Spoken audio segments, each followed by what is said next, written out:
entrusted under their care by callously rebagging over 22,050 kg of expired and contaminated Moshosho rice from India and distributing same to our schools deceptively as made in Ghana rice without expiry dates in order to enrich a few corrupt, heartless, and unscrupulous individuals. Ladies and gentlemen, kindly oblige us to now provide the established and incontrovertible facts on this matter. On 20th December 2023, the Ashanti Regional Office of the Food and Drugs Authority, FDA, received an alert from a patriotic Ghanaian about a suspicious repackaging exercise which had not been authorized by the FDA. This unauthorized repackaging was shockingly being carried out at the storage facility of the National Food Buffer Stock Company in the Ashanti region. Kindly take note of this. It was not being done in some removed hideout, not at a secret location, not in somebody's house. It was being done right at the storage facility of NAFCO, the National Food Buffer Stock Company. When FDA officials acted on the alert, it emerged that a similar alert had been received by the Ashanti Regional Police Command, and the command had promptly moved in to close the storage facility. The FDA and the Ashanti Regional Police Command then commenced investigations into the matter. The Ashanti Regional FDA's investigations revealed the following damning findings, as contained in an intercepted report signed by its Ashanti Regional Head, John Laye Odai Tete, and will be giving all of you copies of this FDA investigative report. You will all receive copies this morning. Now, these are the findings the FDA made. 1. Moshosho rice, 25% broken white rice, with registration number FDA/CE 20701, was imported by Lamens Investment Africa Limited. Take note of the company, Lamens Investment Africa Limited. The notified party is the National Food Buffer Stock Company. The rice was exported from India by Satya Balaji Rice Industries PVT Limited. In all, 23,000 bags of 50 kg bags of rice were imported. The National Food Buffer Stock Storage Facility in Kumasi received 22,000 bags of 50 kg rice by the time of the alert, whilst the remaining 10,000 bags were being kept at a bonded warehouse in Tema, known as Lane Brock. Lamens Investment Africa and National Food Buffer Stock, realizing that the best before date of the Moshosho rice was December 2023, started criminally repackaging the Moshosho rice from its original yellow 50 kg polypropylene bags into white 50 kg polypropylene bags with the inscription Sidao ECOWAS, Regional Food Security Reserve. Whilst the best before date on the original Moshosho rice packaging was December 2023, there was no date on the new bags being used for the repackaging. This contravenes the General Labeling Regulation, LI 1541, that this House passed. The country of origin, India, was also changed to Ghana, concealing the true identity of the rice and creating a false narrative that Buffer Stock and Free SHS Secretariat were distributing made in Ghana rice. This illegal repackaging was carried out without FDA's approval as required by law. The National Food Buffer Stock Storage Facility had neither been licensed for storage or repackaging, contrary to the Public Health Act 2012, Act 851. It was also determined that the NAFCO storage facility had no qualified or trained person to supervise its activities. At the time of the criminal rebagging, investigations revealed that Lamens and NAFCO did not have approval for shelf life extension. Neither did they have the approval of the FDA to embark on their reckless, callous, and criminal operation. Ladies and gentlemen, it is well known that President Akufo-Addo's appointed CEO of the National Food Buffer Stock Company is Alhaji Hanan Abdul Wahab. He is also the MPP's parliamentary candidate for the Pusiga constituency. The board of the National Food Buffer Store Company is chaired by the MPP's national organizer, Mr. Henry Nana Boache. It is most instructive to note that the importer, Lamens Investments Africa Limited, was single-sourced by NAFCO in what has become typical of all sweetheart deals under the Akufo-Addo Bawumia government. Lamens has no proven credible track record. Lamens was actually incorporated on 20th July 2020, few months before it was given this sweetheart deal. Its directors are David Ajefi Mensah and Simon Ejay. This company, Lamens, is notorious for offering unwholesome food to senior high school students. A 2021 Auditor General's report exposed Lamens for endangering the health of students with their contaminated food. They were also engaged in undersupplying food items.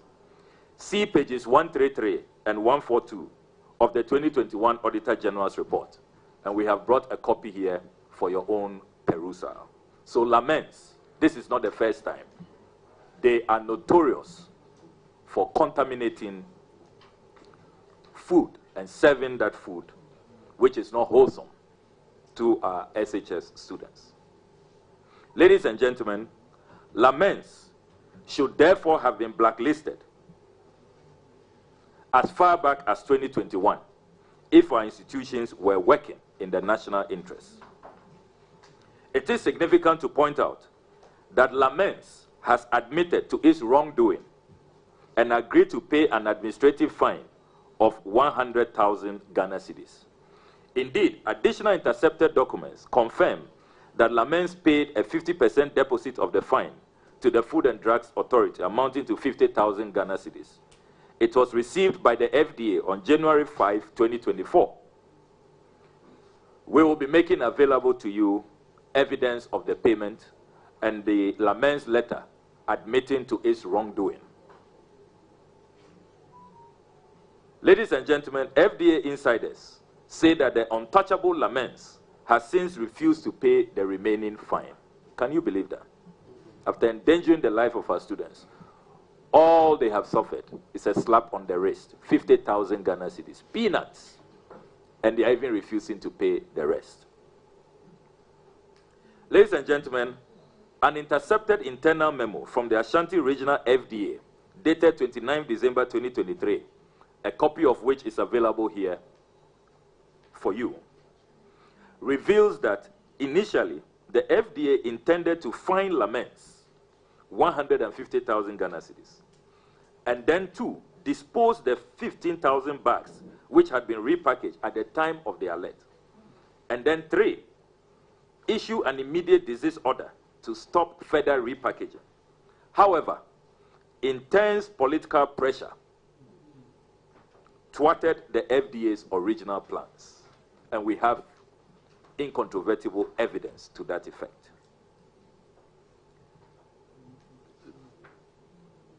Colleagues in the media, note that the Ashanti Region Police Command, in an intercepted letter, a copy of which we shall make available to you, dated 21st December 2023, signed by J.J. Boy, Superintendent in charge of crime in the Ashanti region, as he then was, wrote to the Ashanti Regional FDA Director requesting assistance in conducting an examination on the repackaged rice. Shockingly, even before the test results will arrive from FDA Accra, a reckless order came from above that the repackaged rice be distributed to all senior high schools. How callous can some politicians be? The FDA eventually submitted the test results, also known as Certificate of Analysis, on the 6th of February 2024.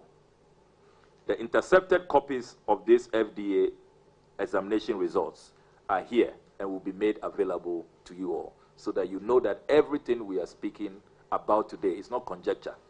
It's not a figment of our imagination. We have the unimpeachable incontrovertible evidence, which we will share with you. Go to the FDA, go to all of these institutions, and do your own verification. We have signed, certified copies for your own journalistic work. Now, ladies and gentlemen, irrefutable investigations show that the expired and contaminated repackaged bags of rice were already distributed to schools on the 1st and 2nd of February 2024, 4 clear days before the FDA test results arrived. If authorities had waited for the FDA test results, the repackaged Moshosho rice would have all been destroyed and not fed to our SHS students. We have brought here evidence of the distribution of the repackaged, expired, and contaminated rice to senior high schools, which serve as regional distribution points to hundreds of senior high schools across Ghana. Now, you need to understand how this works.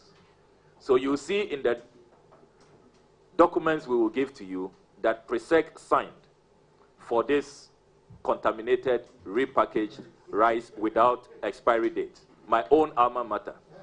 That is why I'm so outraged about this.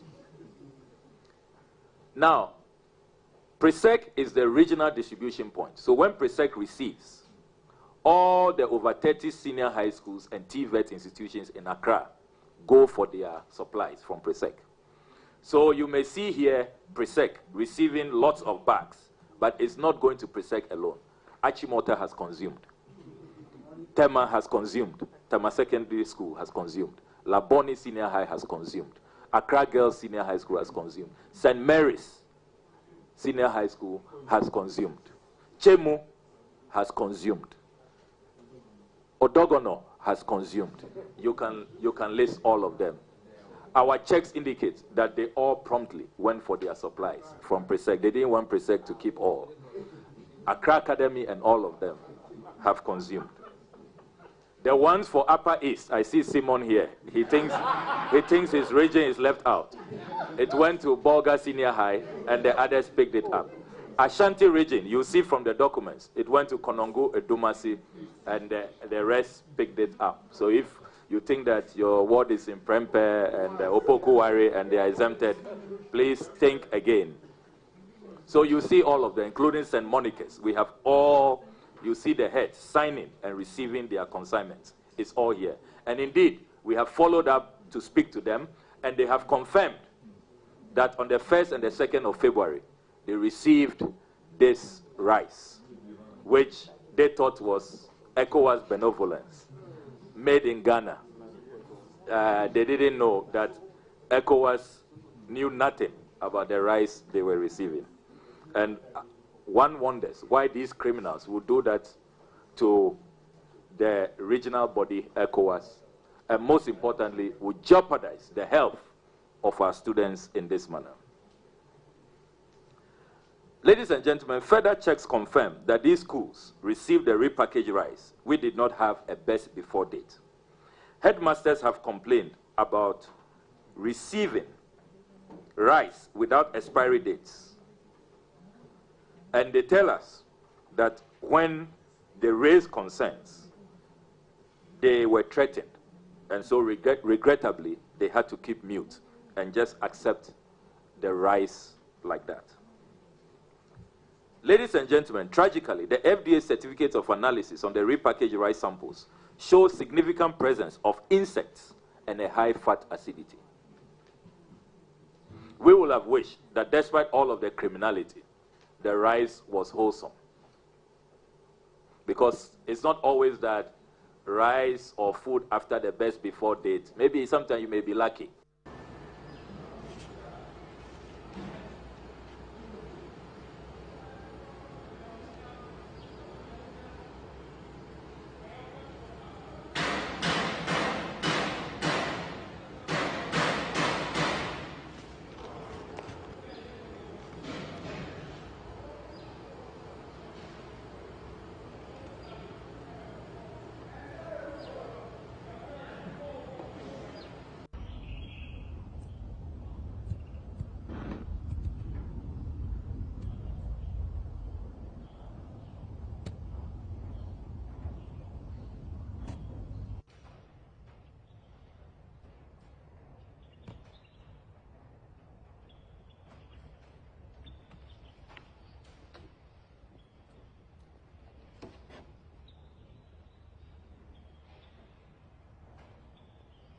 education sector in Ghana is moving forward to catch up with the modern trends.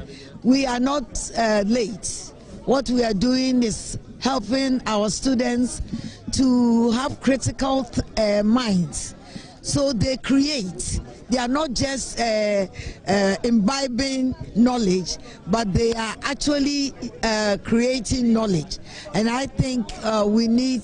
If you go to Mauli's sector in Ghana is moving forward to catch up with the modern trends. We are not late. What we are doing is helping our students to have critical minds. So they create. They are not just imbibing knowledge, but they are actually creating knowledge. And I think we need to support the education agenda that the government has. This transformative agenda is worth supporting. But then the issue about some expired rights served to students, has it come to your notice, and are you worried about that? It is, you know, it is not true. So please, let us focus on things that move this country forward. I think this is our problem. We have good things. Look at what I've just seen. That should be your focus. How you advance the Ghanaian child, how you improve their opportunities so they become good citizens. Privilege to meet you with some contaminated or expired tinned fish that was distributed to senior high schools. If you go to Mauli School in Ho, for example, you see the rice, just the assembly hall, you know, at the mercy of the vagaries of the weather. So you have to add all of these horrible storage conditions to an already contaminated food. Only God is protecting our children.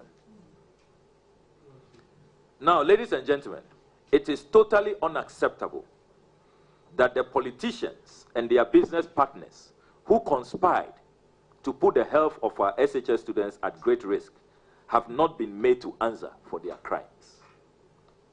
Now, Act 851, Ghana's Public Health Act, is not ambiguous.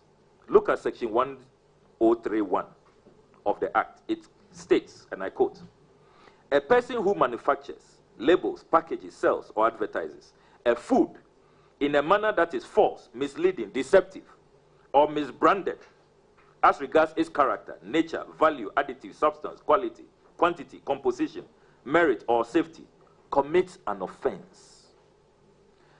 Section 1301 also provides, "A person shall not manufacture for sale, sell, supply, or store products regulated under this part, except in premises registered for that purpose under this part." So the NAFCO storage facility should have been registered by FDA, so that FDA will have trained, qualified personnel supervising its operations. It has not done that.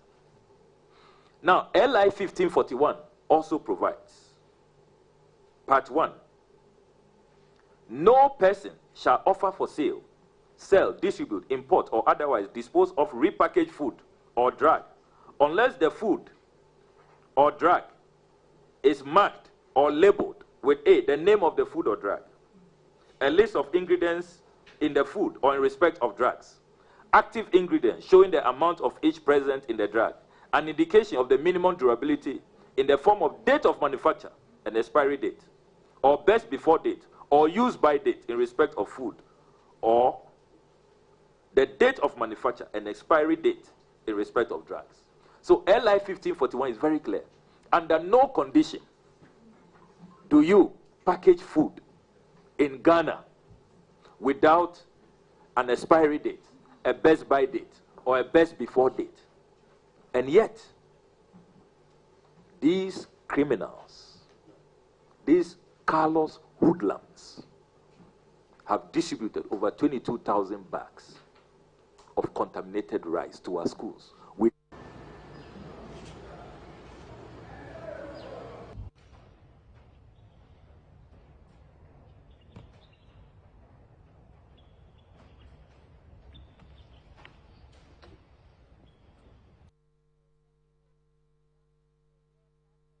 calabash.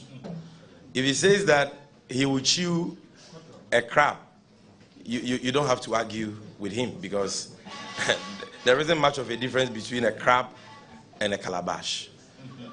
We have shown you the track record of the man we are talking about, Brigadier General Opoku.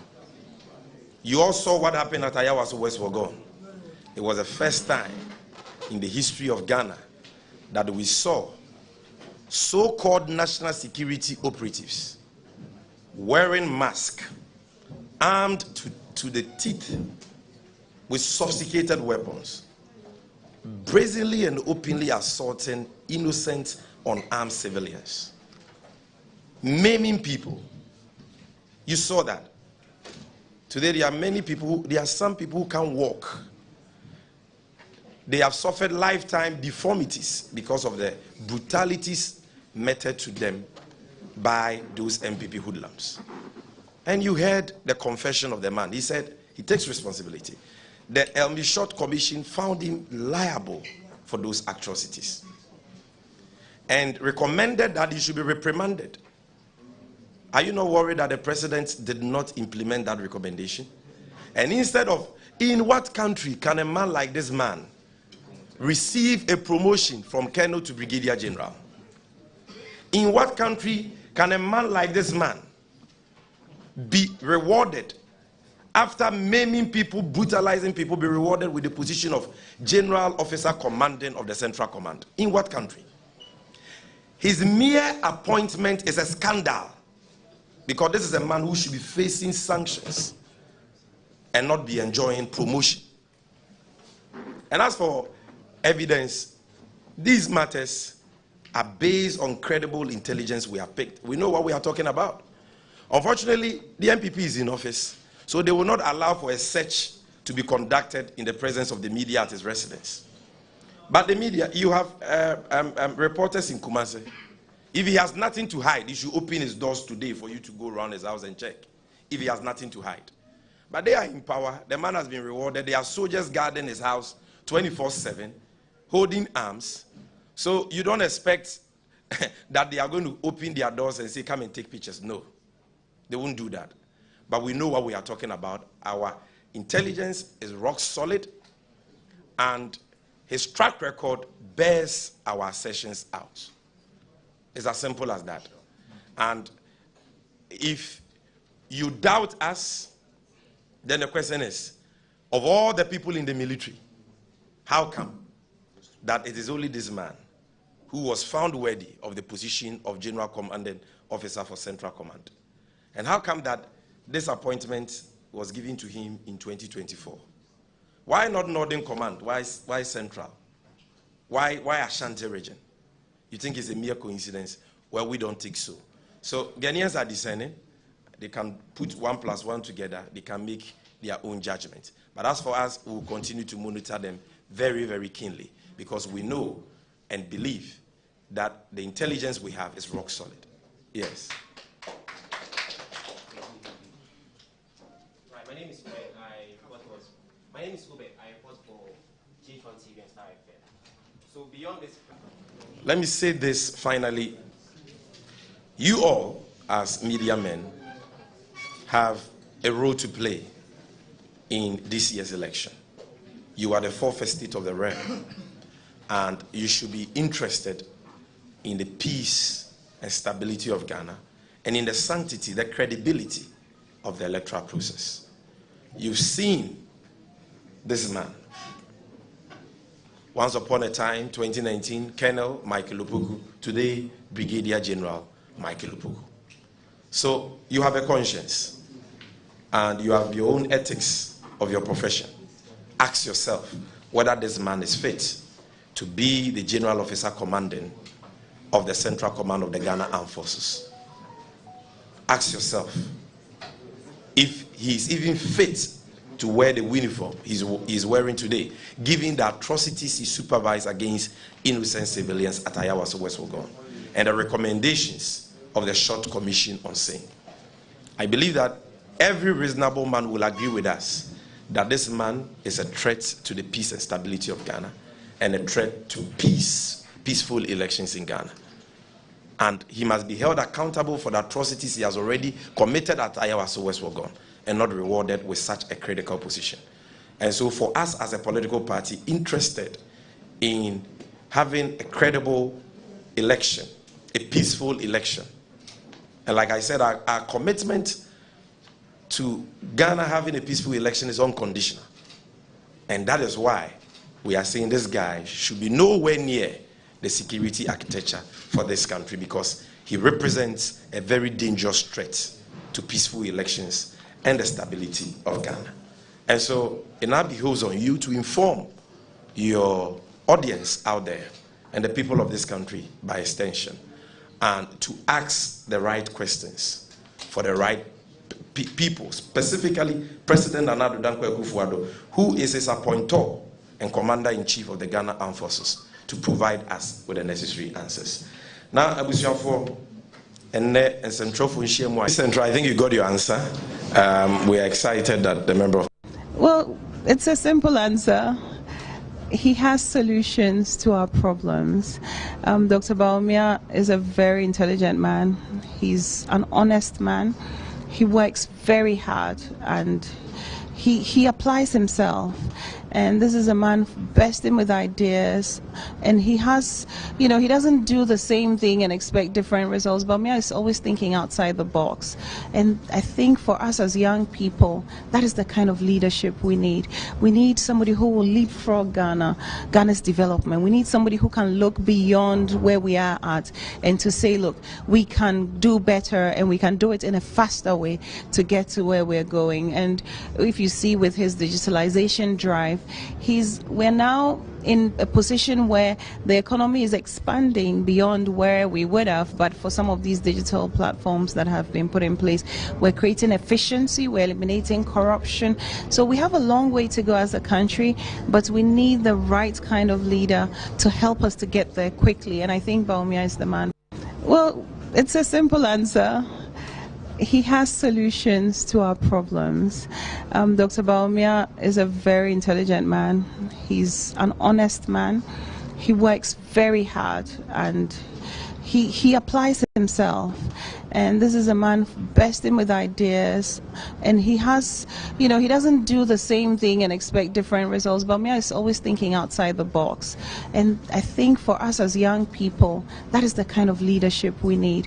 We need somebody who will leapfrog Ghana's development. We need somebody who can look beyond where we are at and to say, look, we can do better and we can do it in a faster way to get to where we're going. And if you see with his digitalization drive, we're now in a position where the economy is expanding beyond where we would have, but for some of these digital platforms that have been put in place, we're creating efficiency, we're eliminating corruption. So we have a long way to go as a country, but we need the right kind of leader to help us to get there quickly, and I think Bawumia is the man for that. Well, it's a simple answer. Can speak like AK-47. Suddenly media encounter I think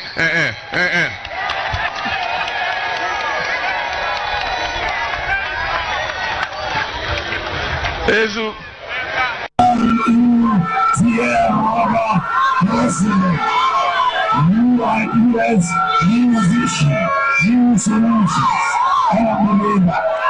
Among the leader here. Second-hand president. Sometimes the most serious churchgoers and the most serious mosque-goers are probably the worst criminals in our country. And so we need to see how we can affect account to a mobile account. Still an agricultural country, and any government has to pay a lot of attention to agriculture and fishing in our economy. You see, when I say that we're going to hold this government accountable, I mean it. Because I know that in the dying stages of this government, they are busy signing contracts that are going to bind this nation for many years to come. This week, our spokesperson on energy, John Jinapo, gave a caution that there's a contract they want to sign with Ghana Gas for the second gas train. For 8 years, this government has not invested in extra gas. So why is there a hurry to sign the contract for the second gas train? Just because they want to commit it, take their 10%, and if it takes even 5 years for the gas to come, they don't care. We are warning everybody who is involved in this contract. If there's financial loss to the state, they would be held responsible for that. And for a contract valued at $800 million, I believe that it must be subjected to parliamentary approval. Because they want to avoid parliament, they have set up a wishy-washy Ghanaian company as the front so that they don't have to go to parliament because it's an international company. We are watching. If there's financial loss to the state, people are going to be held responsible. A word to the wise is enough. Sometimes the most serious churchgoers and the most serious mosque-goers are probably the worst. You answer only 3 questions. 3. Why is the exchange rate 17 cedis to the dollar? Question 1. Exam, you should come and write. Why has Ghana's debt risen from 120 billion to 767 billion in 8 years? Question 2, you should come and answer. No answer. Question 3, why is inflation where it is? Why did it rise to 54%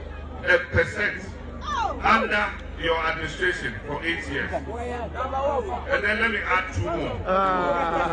Question 4, why did you borrow 42 billion cedis from the Bank of Ghana?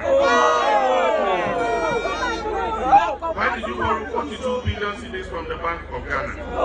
He should come and answer those questions. You don't need 170 questions. Yes. 170, if he wants, he can answer them himself. But Ghanaians are asking him 4 questions. He should come and answer those 4 questions and explain to Ghanaians why we are where we are. The last question is, why has he run away from the economy to digitalization? Yes.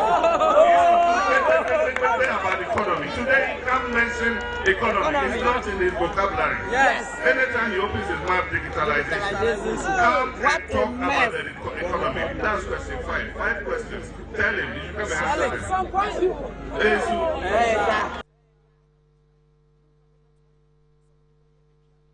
I served as vice president to Professor John Evans Atta Mills.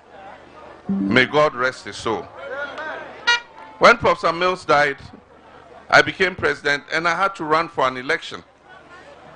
I did not run away from Professor Mills's record.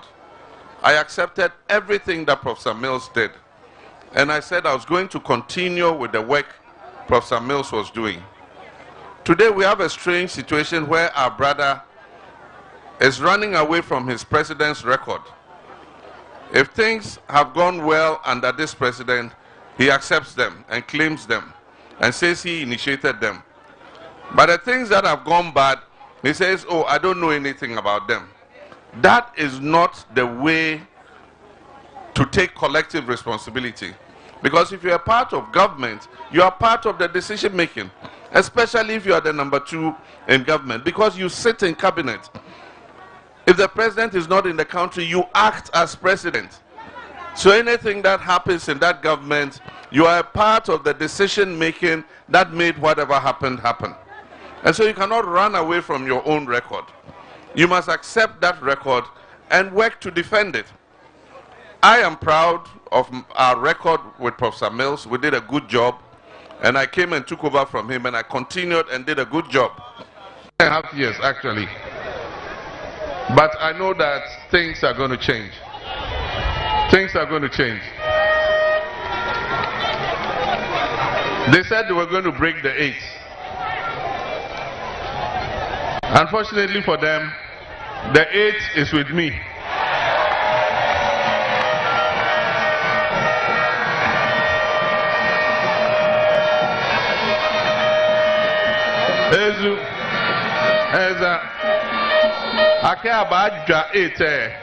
Breaking the 8, breaking the 8, breaking the 8.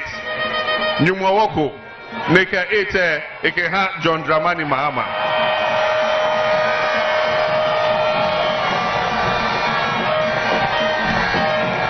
Ewo 8, me here 8. Abahena Jan Makwe. Also a very high indebted country, and we began the process of reprofiling Ghana's public debt. As you know, the public debt ended at 122 billion Ghana cedis in 2016. And so we, as a matter of strategy, began the process of reprofiling our debt. This just means that we are replacing more expensive debt with less expensive debt. Short-term debt with longer-term debt. This is what is happening. And so you saw that last Friday or so, Ghana issued a bond essentially to do this reprofiling. And in that context, we raised some $2.25 billion of investment that came in to buy this CD-denominated bond. There was a CD bond which was issued for 15 years tenor, 15-year tenor, and that brought in 2.25 billion. But what is so remarkable about this particular transaction, and I think it is, for me, the deal of the year so far, we've been able to reprofile our debt, get more foreign exchange without increasing our debt stock. That is indeed remarkable. Many people didn't quite understand the transaction, and they thought that we had gone to borrow $2 billion to add to Ghana's debt. No, we are actually replacing more expensive debt with less expensive debt, elongating it and making it better for this country. What is the difference between the ordinary thief and a political thief? Number one, the ordinary thief steals your money, your bag, your watch, and your jewelry, isn't it? But the political thief steals your future, your career, your education, your health, and your business. Number two, the hilarious part is that the ordinary thief will choose whom to rob. But you are the one who choose the political thief to rob you. Because we choose them. We vote them. We blindly say we are not blind. Who is deceiving who? The ridiculous part of the whole issue is that we will fight to defend and protect our belongings from the ordinary thief. Is it not?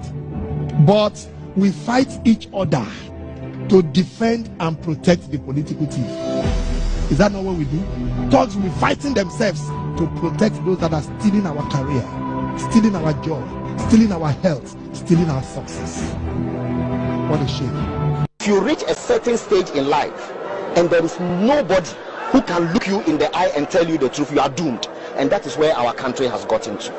We need to rescue this country. Wallahi. And I feel very terrible as a Ghanaian at this time. This country is in serious trouble, ladies and gentlemen. We are in serious trouble. We need to rescue this country, ladies and gentlemen. The presidency has been so depraved, so muddied, so dirtied, that I tell you in all sincerity as a Ghanaian, that I feel terribly sad today as a Ghanaian. We need to rescue this country. Wallahi. Inshallah. Please don't cry. We shall rescue our country.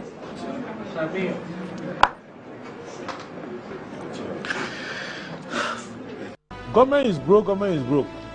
But people are spending billions to go inside the government that is broke.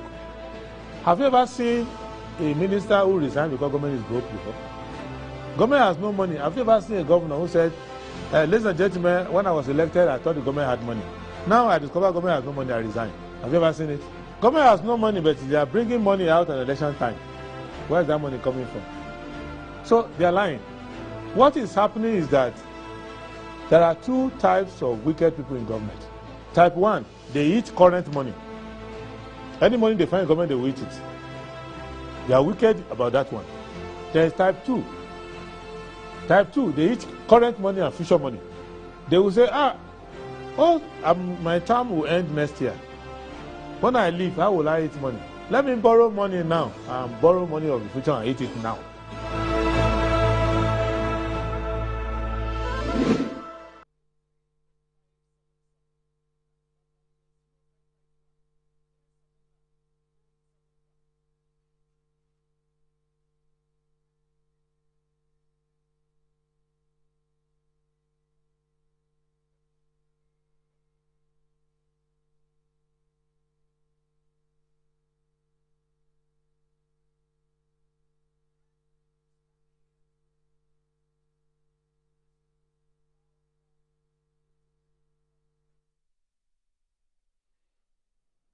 Hello, good morning and welcome to the show. This is Good Morning Ghana live on Metro TV. It's a Wednesday, the 20th day of November 2024. By His grace, we're live and we're here. We're at another edition of the show. Our gratitude will go to the Most High God for the rare privilege of being alive and, of course, the opportunity of having another conversation around the top stories making rounds here in our dear Republic. I'll let you into our panel for the morning's conversation shortly, but let's take a look at the front pages of our newspapers. Daily Graphic.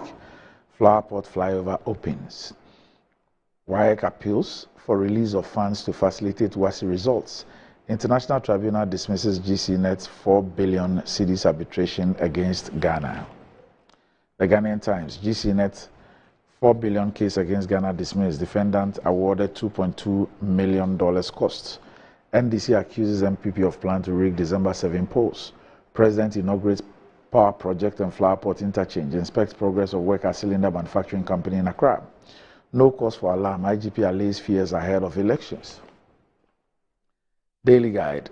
AG saves Ghana 4 billion in GCNet case. Gore post strong performance. Tepahini endorses Baumia. Nana opens flower pot interchange. Election 2024. Please assures Ghanaians of robust security. The New Crusading Guide. International Tribunal trashes GCNet. Awards $2.2 million to Ghana. Flower pot interchange legacy for future generations, says President Akufo-Addo.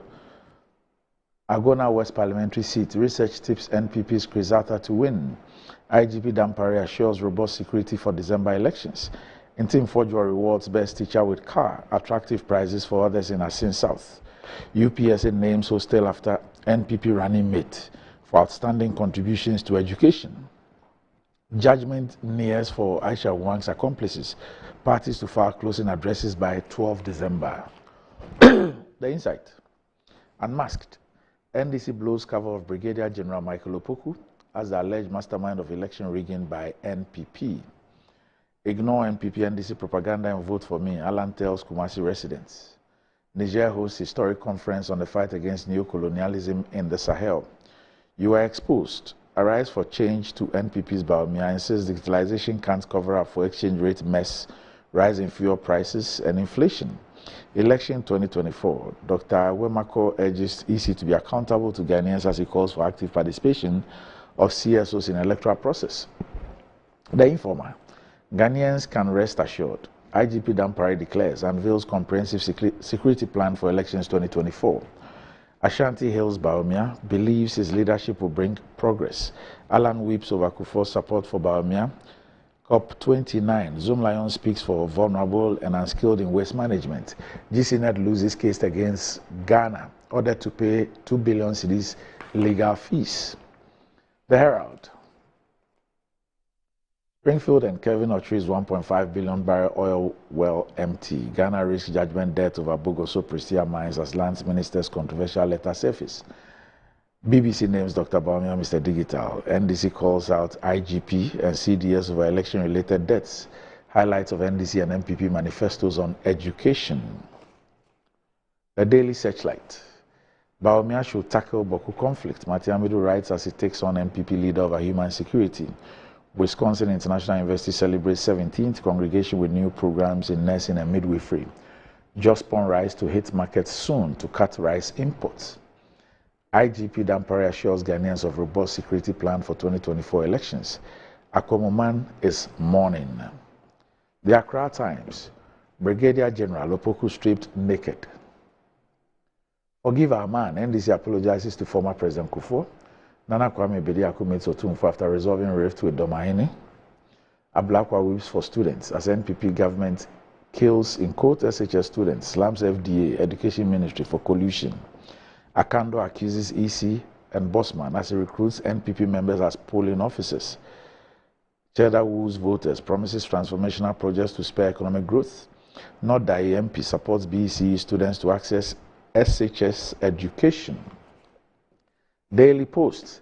NDC names Brigadier General Michael Opoku in plot to shed blood, rig December 7 election for NPP. A vote for Baumia, an endorsement of hardship and corruption. Mahama. Baumia not capable of fixing sunk economy. NPP's Amakuba. The National Democrat, Brigadier General Opoku relocates family to the UK. Plans to unleash thugs in military uniforms on NDC agents on voting day. Economic mismanagement, corruption. The legacy of Akufo-Addo Bawumia. Ghana's economy has regressed to the 1970s level. Kenneth Thompson. Bawumia not capable of fixing sunk economy. Amwako Ba. And the Ghana Palaver. NDC names military officer indicted by Short Commission for AWW by-election violence as a master brain behind NPP's 2024 election rigging plot. Ghana's economic woes reflect NPP's poor leadership. Mahama. Election 2024, remove all 33 NPP affiliates from EC official list in Dwabusu, Menta Akando. And that's about it for the front pages. We'll be back shortly.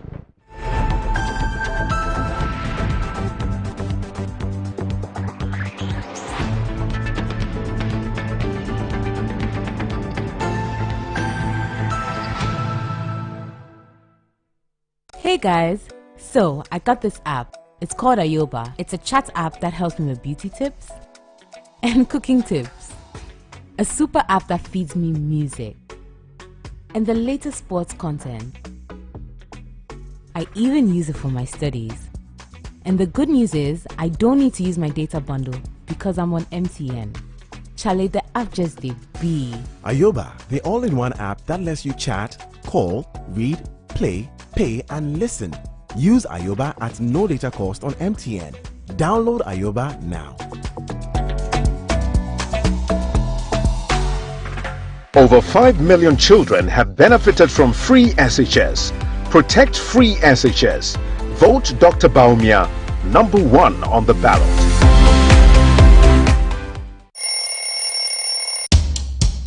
Anti-cavity, gum protection, brighter teeth, and fresh breath. I'm a fat missy way. The patch of Bantama. Machasi.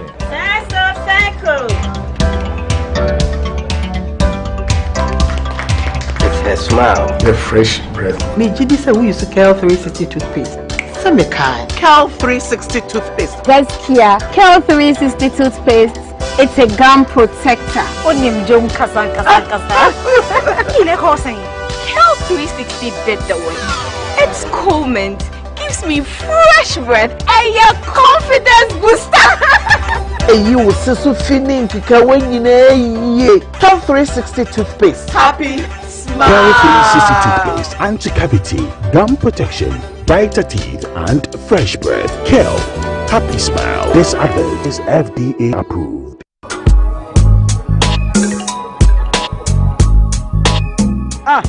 Customer, I don't know who to say. Malaria been actually me on my man still. One of them give us. Give us a solid. Yeah, sorry. But rest of us, give us here and don't come down. But you good also. But tomato give us the and some down. Give us a bad mixture. Maybe I try the and some down.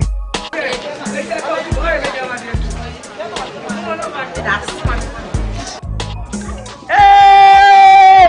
Customer! Give us a tonto now. Onuya kayo oba wa fa fronum de o ma no banu fronum akwada wa nyimfie dumie no ono nso no. Over 5 million children have benefited from free SHS. Protect free SHS. Vote Dr. Bawumia #1 on the ballot. Apomode hunsem yemfen diagro enunti na se wonum ede papa nko a Exodus moringa capsules and Exodus dandelion capsules efi Exodus elusuyanum na ebeboa wapomode emu bia wo benya no betimi aboa nanso se wonyi to no a wotimi handom abo na ebe bo papa se wonum Exodus Moringa capsules ne Exodus Dandelion capsules ebua mamoja di efusani yie na afei ebusi wo immune system no na akwatia yarewa ahodo minim yie se nipa dodo na nim dia Moringa etimi ye na Dandelion so ye nim enu nti ne nkasa bebre enye ma apemfo ana abatan a oma enifo ana abofra onya emfidumi Exodus ehu adansi die doso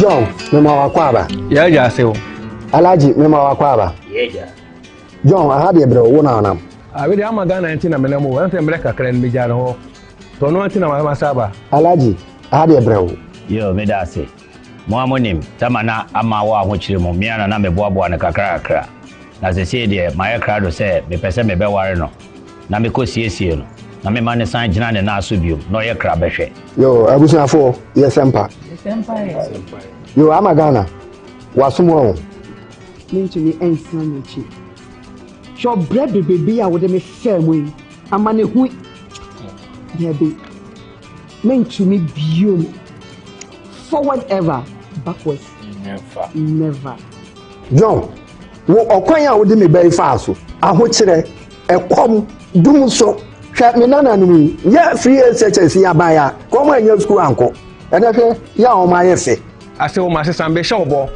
sa ahomache tu okro kokra meko band na makwa yiska e de abra magana na maboni getire ama na starting kokon ketenkete Akunta, you are still incompetent. 2% side mami abrabo eto chacha to say aviator there be emaso Alhaji has also promised us jobs through digitalization. Ejima be busu say Alhaji there metene so a ne masore emiri bia mekani abesa no otimi to kanea light e woni phone so e ma me ba bia wonam bia yo amagana enya me me ware amawo Alhaji ni Jones ni wa chusu no ababa say eye Alhaji number 1 Alhaji number 1 Eso the luckiest star 712 hash luckiest everywhere 8k hey you get an 8k get packing so you wallahi hey wait you go put it on this tab. This is my man. Good luck. We'll wait here. We are star 712. It's much phone. I'm on dialing the magic numbers. Star 712. Now welcome to the luckiest. And I'm with me at home ticket. You can buy for yourself or your loved one. Mommy, tell mommy who's here. You're buying for me, right? Or who else? Let's choose buy tickets for others. Love you, boo boo. Maybe straight to option 4. Now we try. You need to buy tickets worth 50 Ghana to qualify. Yes, you can buy random or preferred tickets. I'm choosing random tickets. Listen, if you buy the random ticket, the system chooses a random number for you. But if you buy the preferred, you get to input your own preferred 5 digits. 5. Baby, give me your 5 numbers. And how much are we buying? Babe, look at the body and buy you. With your body, Hey, never. Tread cautiously. Now follow the prompts. Now the luckiest. The luckiest is regulated by the NLA on the Caritas platform, not for persons below 18 years. TNCs apply.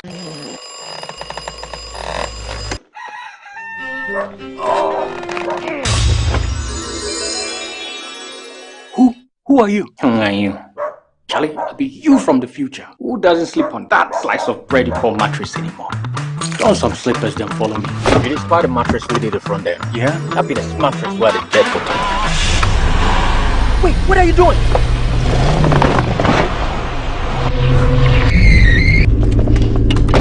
Wow! No damage at all. Not only durable, but also super comfortable. Come on, try it. Nothing day like Ash Foam. Enjoy full body support and unparalleled comfort for a restful sleep.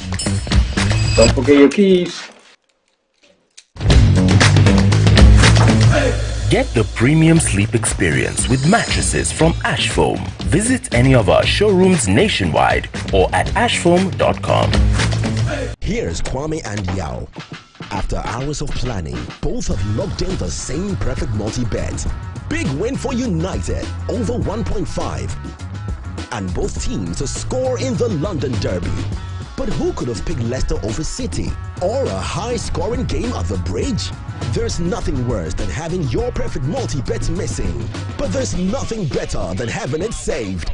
Bet Saver. Win, even if your bet misses. You're the answer to my prayer. You're with me everywhere. You're my angel, miracle. You're all I need tonight. Give me shelter from the rain. You breathe life in me again. You're my angel, miracle. You're all I need to know.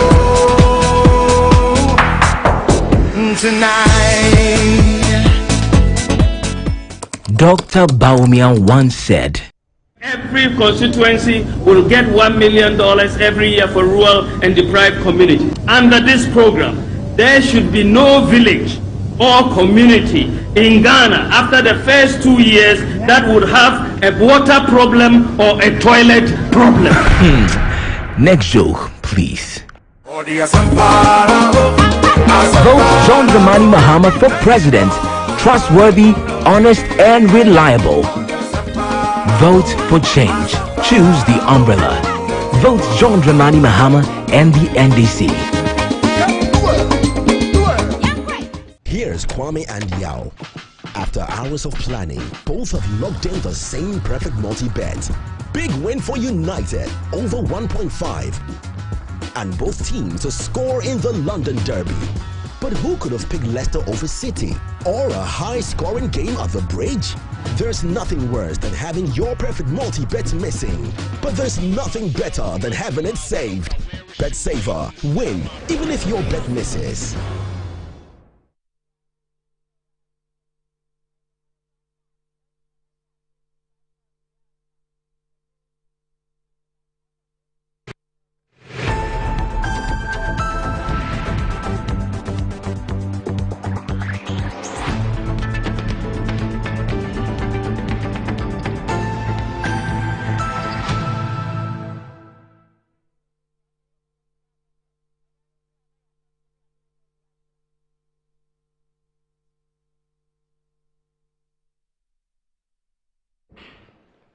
Right, welcome back to the show. If you just joined us, this is Good Morning Ghana live on Metro TV. And MTN likes me to remind you that it's been an awesome journey with Momo from MTN. 15 years of ease, safety, and convenience. This is definitely worth celebrating. That's why the Momo at 15 Rewards is here with amazing cash prizes to say thank you. Send Momo to an MTN Momo user or make payments to an MTN Momo merchant at no cost whatsoever, only on MTN. So go on, download my Momo on the App Store or Play Store to enjoy this. Just Momo it everywhere you go. Terms and conditions apply. And if you're thinking of getting that toothpaste, I'll take care of all the family and save you some money. The recommended family toothpaste is Kel 360 toothpaste. It's approved by the Food and Drugs Authority. Kel 360 toothpaste provides you and your family with all-round dental protection throughout the day with freshness. Kel 360 toothpaste is good for kids, children, and adults. Let your family be a proud family when they step out by constantly using Kel 360 toothpaste. Kel 360 toothpaste brightens your teeth, prevents cavity, and with its cool mint gives you fresh breath throughout the day and protects the gum from decaying. For consistency and quality, use Kel 360 toothpaste. It's another product from Samara Company, limited producers of Sasu. It's available in all supermarkets, malls, and provision shops. You can call Samara Company on 0246 64798.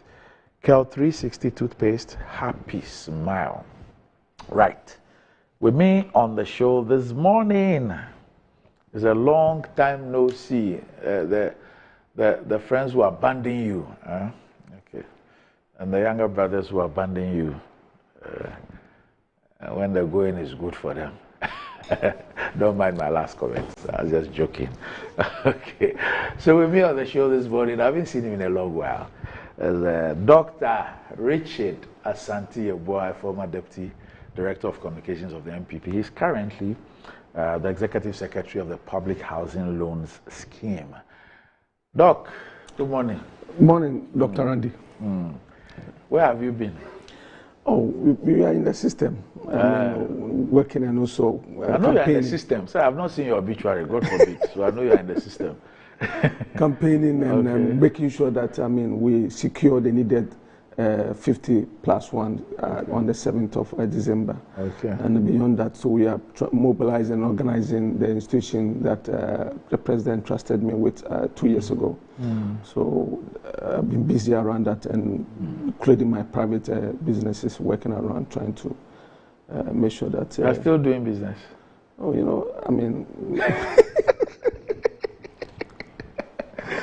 Anyway, we'll come back and speak about other things. But also with me on the show this morning is Alhaji Al-Hassan Saibu Suhini.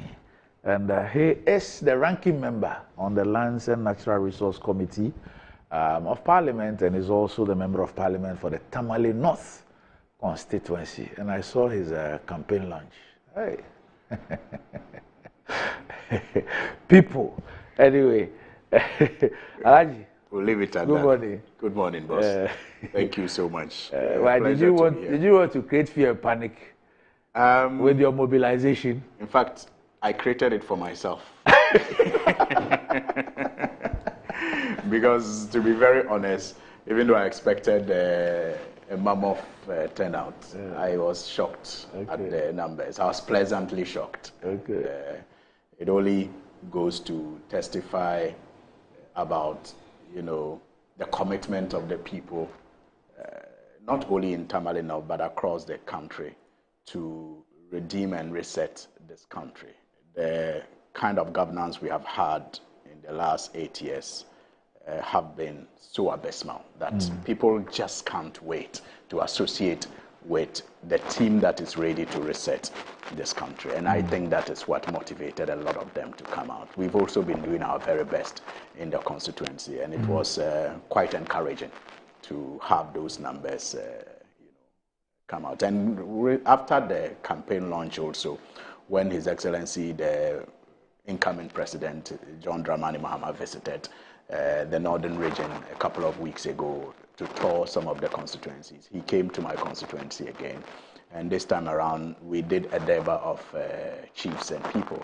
And it was, a spectacle to behold. I mean, almost all the chiefs, not almost, in fact, all the chiefs who matter in the constituency, turn out in their numbers with their subjects, and it was beautiful. I mean, and that show of support and solidarity that they displayed, I cannot even find words adequate enough to convey my gratitude to them. We just pray that all of that will translate into the victory that we are envisaging come December 7th, so that together we can bring back this country to its glory days.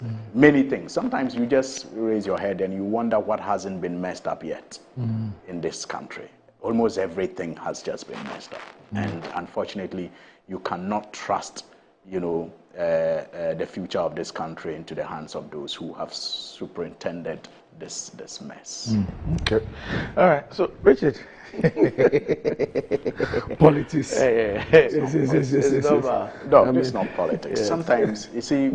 I'm surprised my brother is talking about this country being in a mess. I mean, it's so strange. It's not. Ghana is not in a mess? No, not at all. Oh, I see. Not at all. Okay. I mean, there are people... No, wait.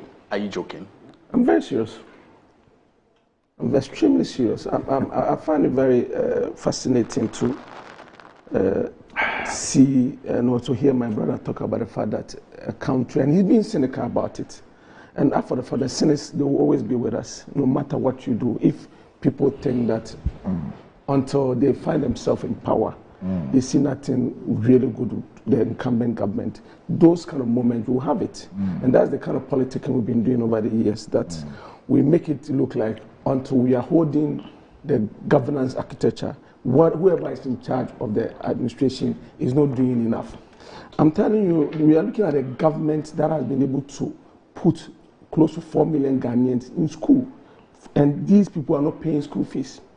We are looking at a government that has been able to sustain various interventions that the NDC government could not sustain. The lives of the nursing trainer allowance, the teacher trainer allowance, and all of that. We are looking at the government that has been able to provide electricity for the country consistently, be it some occasional issue here and there. But we are comparing that to a government that gave us almost 4 years of doom so in situations like that, if those arrangements come to tell me that we are in a mess, I find it very difficult to understand the point from which they are speaking from. It's either they rather decided to not admit and also acknowledge the successes that have been chopped by this government, and only would want to appreciate what is happening when the president leaves power. In terms of infrastructure, I'm not sure there's any government in our history that has done what the current administration and Adam Bawumia administration has done. In all the facets of our economy, you can talk about the MPP leading in terms of providing for the people roads networks. The NDC within their period did about 4,000 kilometers of road. In MPP, you're looking in excess of 12,000 kilometers of road. It tells you that you cannot compare the two.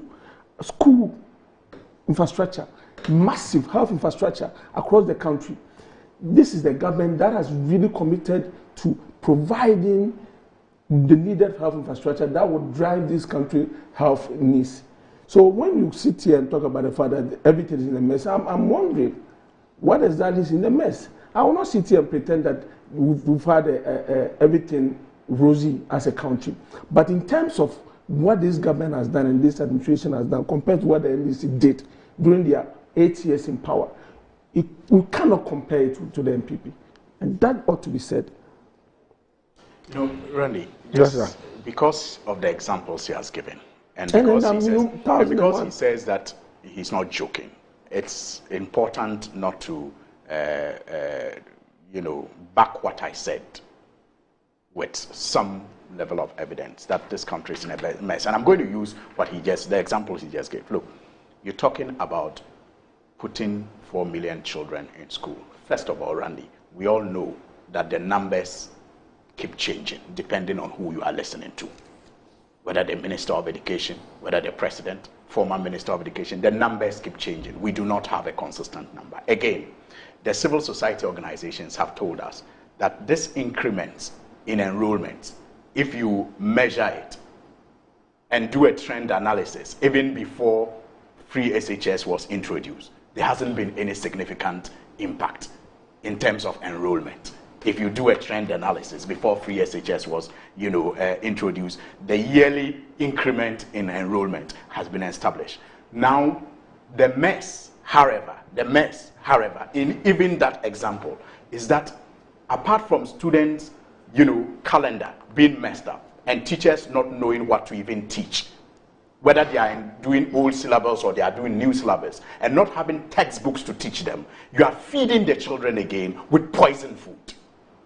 That's the mess. So and yet no one has ever been against free SHS, and you have consistently engaged in this mess, tried to push the narrative that people are against free SHS, when the main issue has been about the mess that you are creating with it. And that is why we have always said that anything that has to be done must be done well. Feeding children with poisoned rice, rebagging the rice and getting extensions when you know that the rice has expired. You will not feed it to even your poultry at home if you were raising chicken. You mean the best before date had lapsed? Yes.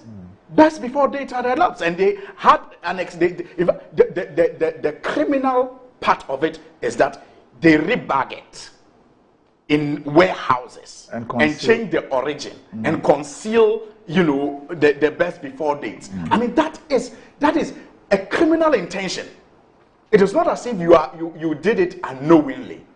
You are feeding these children with this poisoned food. That is the mess in the education sector. Then in the road sector, the mess again, you talk about how many thousand kilometers. When you are pushed to the wall, you say even sports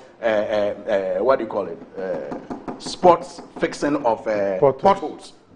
are part of the kilometers. This is your own And narratives. yesterday, Randy, I was listening to the president. In fact, he has no shame, just like everyone else in the MPP. How do you celebrate something you have delayed for this long? How? And you don't even have the courtesy and the decency to acknowledge the delay and to apologize to motorists for the delay. You are rather, with shoulders high and voice deep, waxing lyrically. Yet, you have inconvenienced motorists on that road for 6 years because the lifespan of the contract was, if the NDC was in power, Randy, by 2018, I'm sure this road would have been an old one. 24 months. It was for 24 months. You delayed that for 7 years, and you don't even have the courtesy to apologize. And you are rather chest beating and talking about how many interchanges you have constructed. Don't you have shame? Don't you have shame? If your predecessor was in power, that road would have been done in 2018, dusted and utilized by people. And these are the things you celebrate. And that's why I'm talking about the mess. The mess in even the fact that our conscience, or their conscience, not ours, because we still have it, their conscience is dead. They don't even see that the delay that they have caused for 6 years deserve an apology to us, but chest beating. So even the moral psyche, the moral fiber of the country has been so messed up that as people in charge, they do not realize the mess that they are creating. So I'm not surprised that you say you are not joking. But the examples you have given, the people in school, clearly the numbers don't add up. Secondly, the increments over the years, even before free SHS, a trend analysis shows that nothing significant has happened. If you even look at the Education Watch report, they will tell you that parents now contribute about 70% of the cost of educating their children at the secondary school level. It is there. So really, what have you done in school fees or in what? And you see, Randy, this whole free SHS thing. In fact, a lecturer friend of mine was telling me the other day when he drove from Accra to Tamale, and on his way he stopped by to buy some plantain and saw a market woman who was in the NPP, apron, and engaged her in a conversation. And the woman said, oh, the NPP has done very well. They brought free SHS. And he said, okay, and how has that benefited you? And the woman said, oh, my daughter just went to free SHS and she's completed. She's the one sitting there. And pointed to the girl sitting with her. And my lecturer friend, he's a lecturer, he's not a politician, so he left. But in the conversation, he was just thinking, so really, what is the value of this free SHS to this mother who is happy with it? The daughter has completed free SHS and is sitting with her by the shop. It's not like my daughter has completed free SHS and is now in the university or in any tertiary school. The fact that she has gone to, secondary school is okay for her. That is the mess I'm talking about. That is how messed up, that's how we have messed people up. To think that just having a child pass through 3 years, 4 years, senior high school is enough. But when the NDC talks about the quality and the benefits and the need to improve it so that children just don't pass through, they come out well-trained and equipped for the tertiary level and graduate to become more meaningful and impactful to our society, then you say that is being against free SHS. And that is the mess that I speak of. Let us, redeem this country. Let us reset this country. And the only way we can do that is to get this bunch of leaders whose consciences are dead, who think that there is no mess in this country, who think that they are doing better than any other government has done, even though we know our reality out of power. My challenge with you with this food that you continue to talk about, that food has been poisoned and it's been given to students to consume, is that we know that in this country, whatever product you bring into the country, you need a Food and Drugs Board and also Standard Authority to certify those products for you. So long as Food and Drugs Board has certified that this product can be consumed, I have no difficulty. But that's the institution that I'm supposed to believe. And they have certified that this can be given to students. And that this product has not expired and it's not gone waste. So it can be fair to students. So I have no challenges with that. Have you really followed the? I've followed the conversation and I've read those correspondence. The next, no, but the correspondence, sorry, because if you allow me, we discussed the issue yesterday, and I put the documents on there. I've seen series of documents. No, I'm saying the FDA, the extension that the FDA gave. The FDA gave them an extension to April 30. The best before date on what was imported, which came into this country in 2022, was December of 2023. They applied to the FDA. The FDA gave them approval on the 15th of January for an extension to April. Prior to the approval of the FDA, they were already in the buffer stock place warehouse rebagging the thing as made in Ghana rice without expiry dates. They distributed this rice to some of the schools in March. Randy, I'm saying that so long as FDA has said that this product was wholesome, I have no challenge with that. No, So that's not what the FDA has said. They reclassified it and said that, you know what, you can't. The FDA says extend the shelf life April 30. up to April 30. Yes. And it was consumed in March. I've not said it was you said I said they distributed. Exactly. Yes. So it was consumed around that period. So before the April How 30, do we know? Of course, because you don't know. And there was no expiry date on it. When will you come to the conclusion that it was the expired product were fed to the students? Chief. If you allow me. No, this is a very serious matter. I agree with you. It is not everything that we must play politics. Of course, I'm not playing politics. Look, serious. Look, and I'm serious about we do this to every ourselves. country, in any country in this world, if anybody, you have imported rice from India, the origin of the rice, what the product is, the best before expiry date is on it, and you go and present the rice as something that it is not, without an approval date. Even the FDA, how would they be feeling by now for what they did?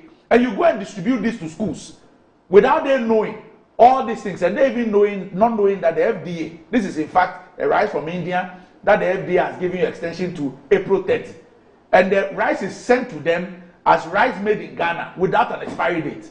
Why in this world will this happen? Ready. But the details about it being packaged into a rice made in Ghana, you are giving me those details. Me, I'm giving you. I'm telling you that so long as I'm concerned, I know and I've seen documentation from the FDA saying that they recategorized it and reclassified that this product can be consumed. Till when? Till April 30. Yes. So and then what happened?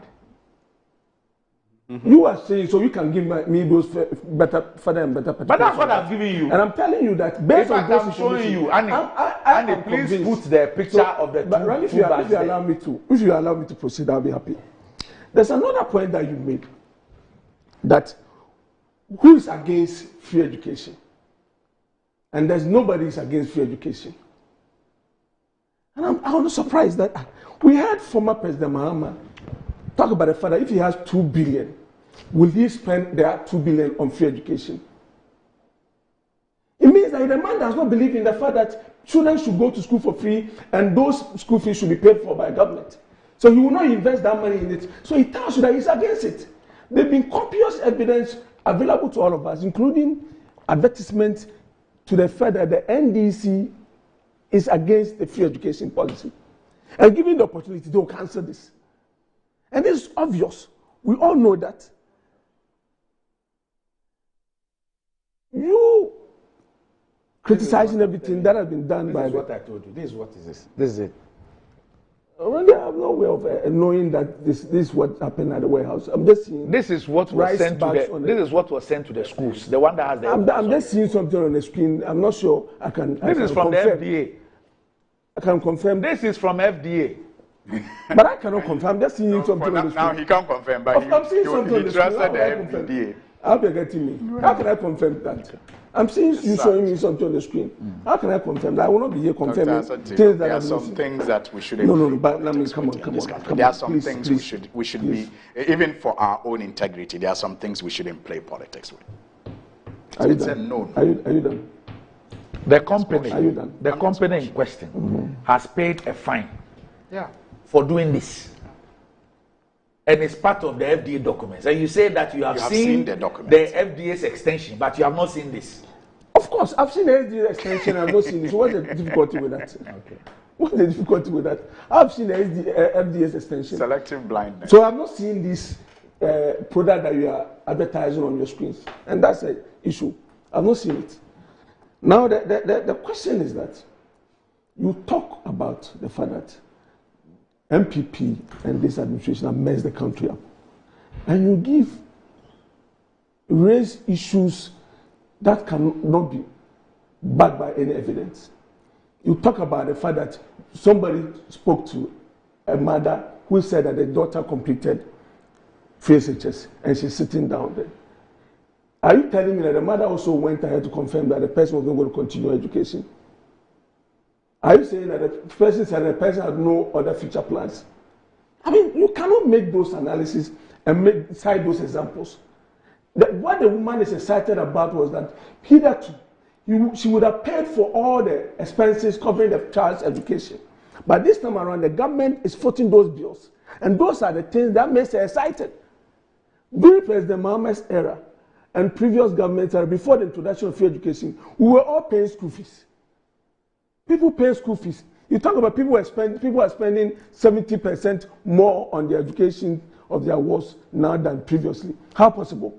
When you are not paying school fees, when your children are going to school, you expect that you will not organize for them some provisions and then some few things that will go to school. We will organize those things for our kids. But the issue is that people are excited about the free education because the financial difficulty that it was putting parents in. People will go to school and they will be asked to go home for money. People will be beaten for not paying their school fees. Those are hardship and challenges that government has erased from parents, and those difficulties are no longer with parents. People were paying examination fees, and if you haven't paid the examination fees, you will not be allowed to write exams. All these things is being taken care of by the government. So I want you to appreciate the fact that Can I ask you a question? If a parent is not able to provide the prospectus, would the kid be admitted to school? If the parent is not able to provide a prospectus. First of all, there is a prospectus approved now. Now, there's a prospectus approved by government. Yeah. Is that correct? Yes. Okay. Because we wanted to make things uniform. So is that correct? We had masters when other people. Is that correct? Yes. Okay. If a parent is not able to provide what is in the prospectus, would the kid go to school? Of course. Why not? How? Why would the child go to school? If you're unable to provide a prospectus, you know that the things on the prospectus you're talking about, maybe having your own something you put your career, you put your clothes in. You're talking about having some few soap here and there. People go to school and they don't carry all of them at a time, and parents send them. I know a staff of mine who child went to school and they've been sending them as and when.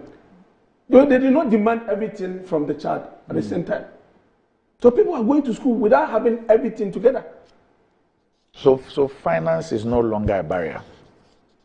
There will be minimal cost that parents would have to take care of. Like every child going to school, a parent will make sure that at least some soap, sponge, towels, and few things will be organized for the child. But those things are things that even if the child is in the house, you provide for your own. Is that how the free SHS started? Is that how it started in the 2017-2018 academic year? Is that how it started? That's what? With this prospectus. Yeah. That from 2017-2018, parents were expected to provide all the things in the prospectus. Is that how the program started? Of course, people were providing all those things. No, but the point is that it was not uniform. You're not answering my question. What has been done, I mean, let's take this discussion. Math set and all that, where parents providing that when the program started. Before this program started, every normal child that goes to school, beyond you paying your school fees, paying all those bills that needed to be paid, you would have to make sure that you go with your mathematical set, calculator, and other few things that you require to study. And our parents were providing them for us.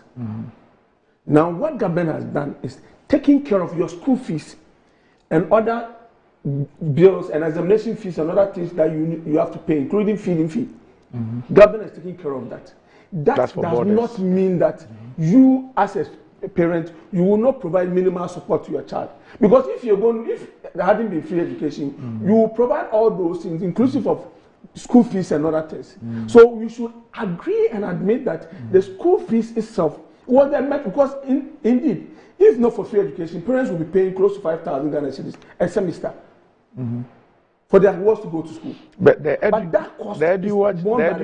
EduWatch analysis shows that per what we describe, what government takes care of and what parents take care of, parents are contributing 77%, government is contributing 23%. What is the parents' contribution? In what sense? Is it a thing they organize? I can pull the document out. Because they've looked at what it costs, what you have to go through. Ren, you see, I don't know the kind of research they did, and I do not have the parameters and the numbers. I'm not reading them. But what I want to say is that, Randy, knowing you, if your child is going to school, the kind of things you mobilize for your child to go to school will be different from an average person somewhere in my hometown. Yeah, so these things are... if you go and use EduWatch, who come and talk to perhaps Dr. Randiabe. No, you're wrong. No, I'm just trying to make analysis You're here. wrong.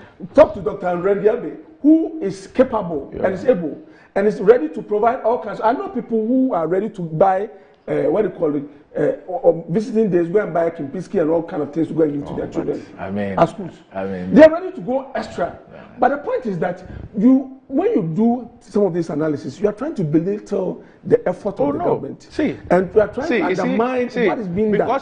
Because we situate... But there will be challenges. No, Richard. Because we situate everything in politics. Or partisanship, rather. Yeah. So we don't seem to appreciate some of these things. The point is simple. If you bring a policy up, and the thrust of the policy is that, look, research shows that financing is a barrier to accessing education. We want to bring in a policy that will take away financing as a barrier.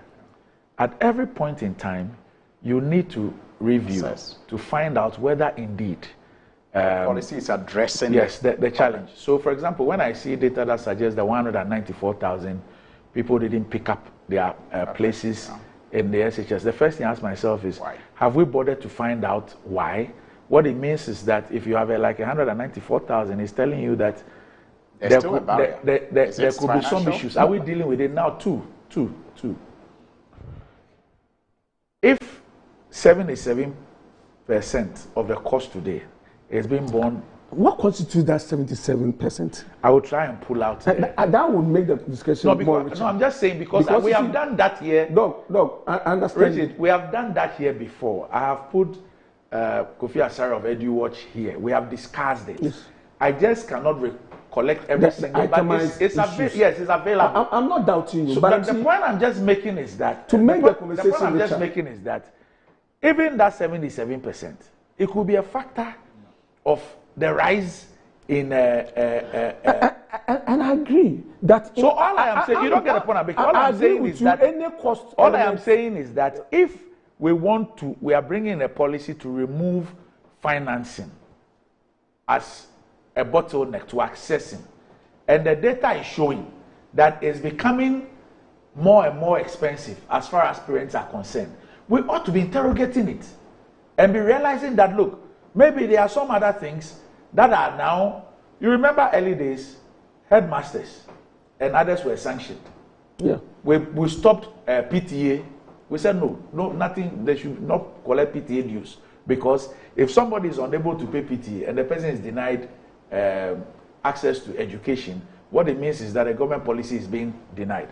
As we speak today, are we allowing the PTA dues or not? We have allowed it. So we have quietly, in silence or on the blind side of everybody, reviewed the thing. Doc, let me say something. And these are things that we need to. It is not a partisan thing. No, I agree. These are things that we need to. My discussion is devoid of politics. No. What I'm trying to talk about is that. Give me a minute. You see, when you ask children to go to school, so long as they are moving from one point to the other, there will be cost implication, even transportation. Yes. Government will not come to your house and pick a taxi or drive you from your house to the school. So there will be cost implication. Obviously, you will need a bag to put your things in. You need sponge, you need other basic things. Even shito and all those things will be prepared for kids going to school. Soap and all kinds of stuff. Those are things that will happen. There's another element that people need to appreciate. When we are talking about the free SHS, sometimes we fail to take into consideration the addition of free TVET.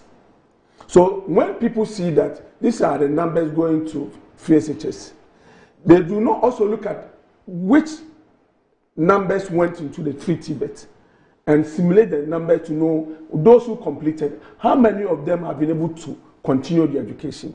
The government interest is to allow people to go to school without those hindrances, those financial hindrances at the school level. What individual parents would want to do for their kids would differ. Mm-hmm. But no matter the situation, there will be some cost element. I would doubt any research that would suggest, unless I see those empirical evidence that suggests that aside the school fees, the examination fees, the books which are being provided for by the government, government giving them tablets, government is paying for their food, their feeding, and all these things are being taken care of by the government. Beyond those costs, there's additional costs that they have to pay for. I want to know where those costs came from. Is it the people bagging food for their kids to go to school? Is it the kind of bag, somebody buying Louis Vuitton bag for their child to put their clothes in it to go to school? Or somebody, what kind of costs are they? I'm not saying they will not take on any cost, but I would find it difficult to believe that there's a 70%. I know the major challenge, because when I went to senior school, though, there was a friend of mine who was very intelligent. But because of the element of school fees, this guy decided to go to Libya because he wanted to travel. He was always beaten, he was always driven out of class. He died on the desert. So I'm somebody who appreciates the introduction of free education. 194,000 people. They didn't pick up the places on to go to secondary school. So that's what I'm saying, that number that you are seeing, yes. Have they factored in those who went into free TVET? Oh yes. No, but yes. Part of admission. Yes. It will indicate I need to know. Are you saying that? I'm asking those questions. Yes. Because I need to know. Yes. Because you said secondary school. When we say we use the because we use the SHS as a generic. I agree with you. Everybody. But some people don't do that. Some people only focus on this and not include. I am telling you. So I will need to understand that. The second point is that you do not. Nobody will say that the entire individuals who come through the SHS, JSS, will go through SSS. There will be others who will go to private institutions. I don't understand what you're saying. There will be others who go to private secondary schools. There are private secondary schools. Okay. So did you factor that into the equation? There will be others who will travel beyond the shores of this country to go to school elsewhere. Did you factor those numbers into the equation? There will be others who will prefer to go through some sort of other things. Others, some of them would even die along. But we have, you see, fortunately, when we are doing the numbers, we sometimes use even WASI. Yes.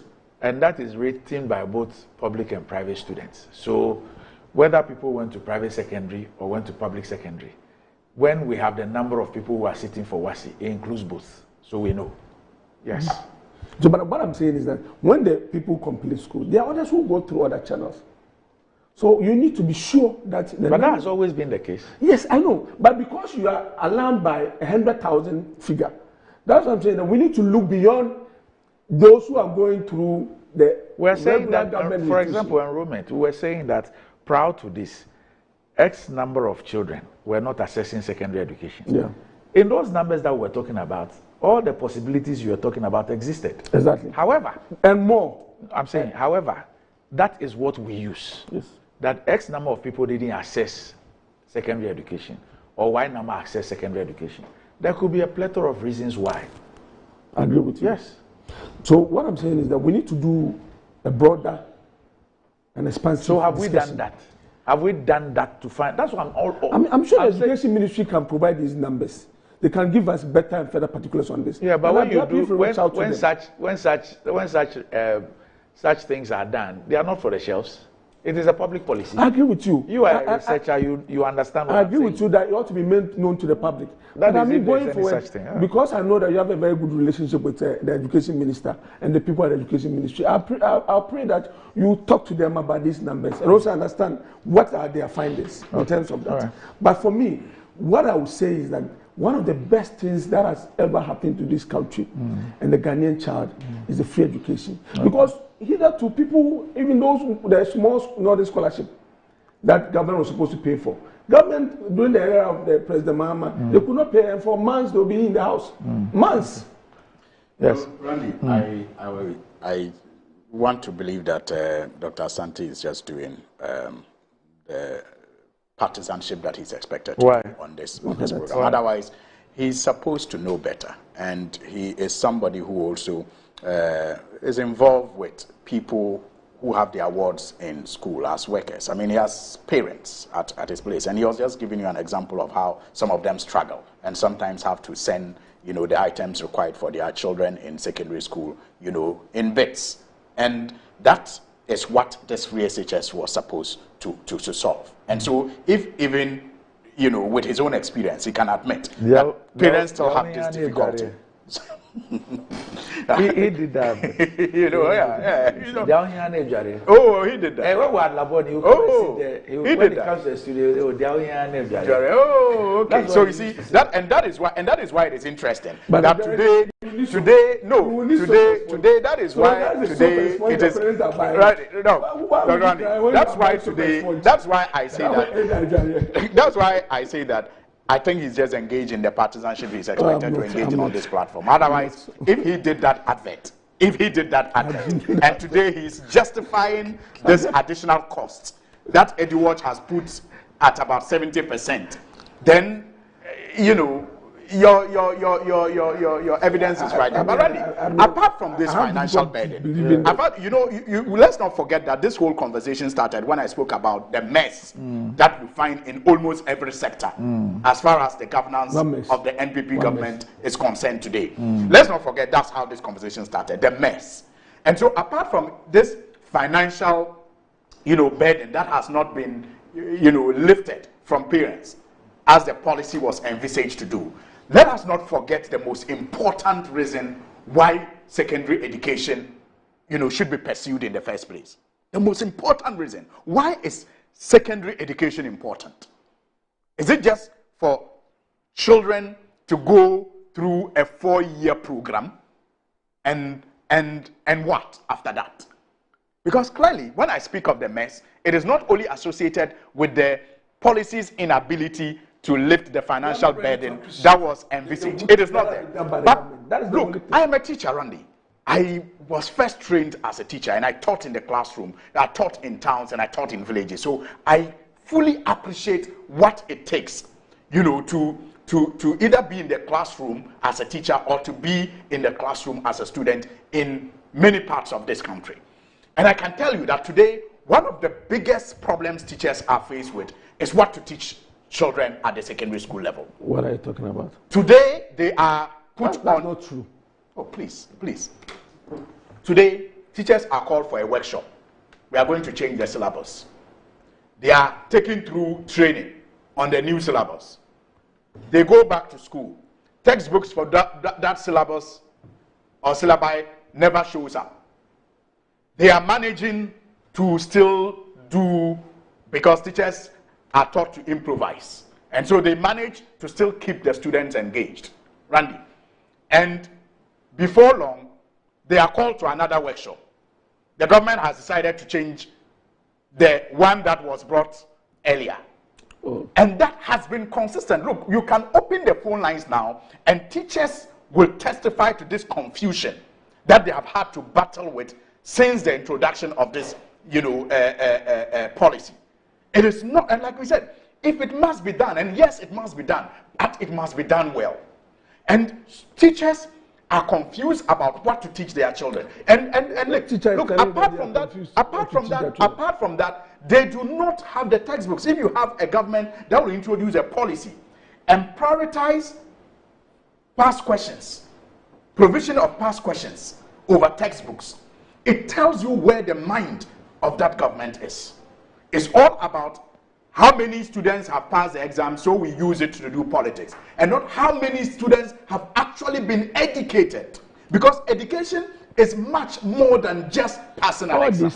And so if you have a government that for a very long time will fail to provide textbooks, when the previous government made sure that every student had all the required textbooks, you introduced new syllables, you do not provide the textbooks, and you go and spend millions and millions of Ghana cedis only to provide past questions. It tells you where your mind is. You are playing politics with our education and not really seeking to educate our children, because you want the students to have a certain percentage of pass, and then you can go to town like we have been seeing our president do. And so exactly the question of our education being a mess is answered in some of these things. Look at the education calendar, apart from the syllabus and teachers not being sure of what to teach. Look at even the secondary school calendar today.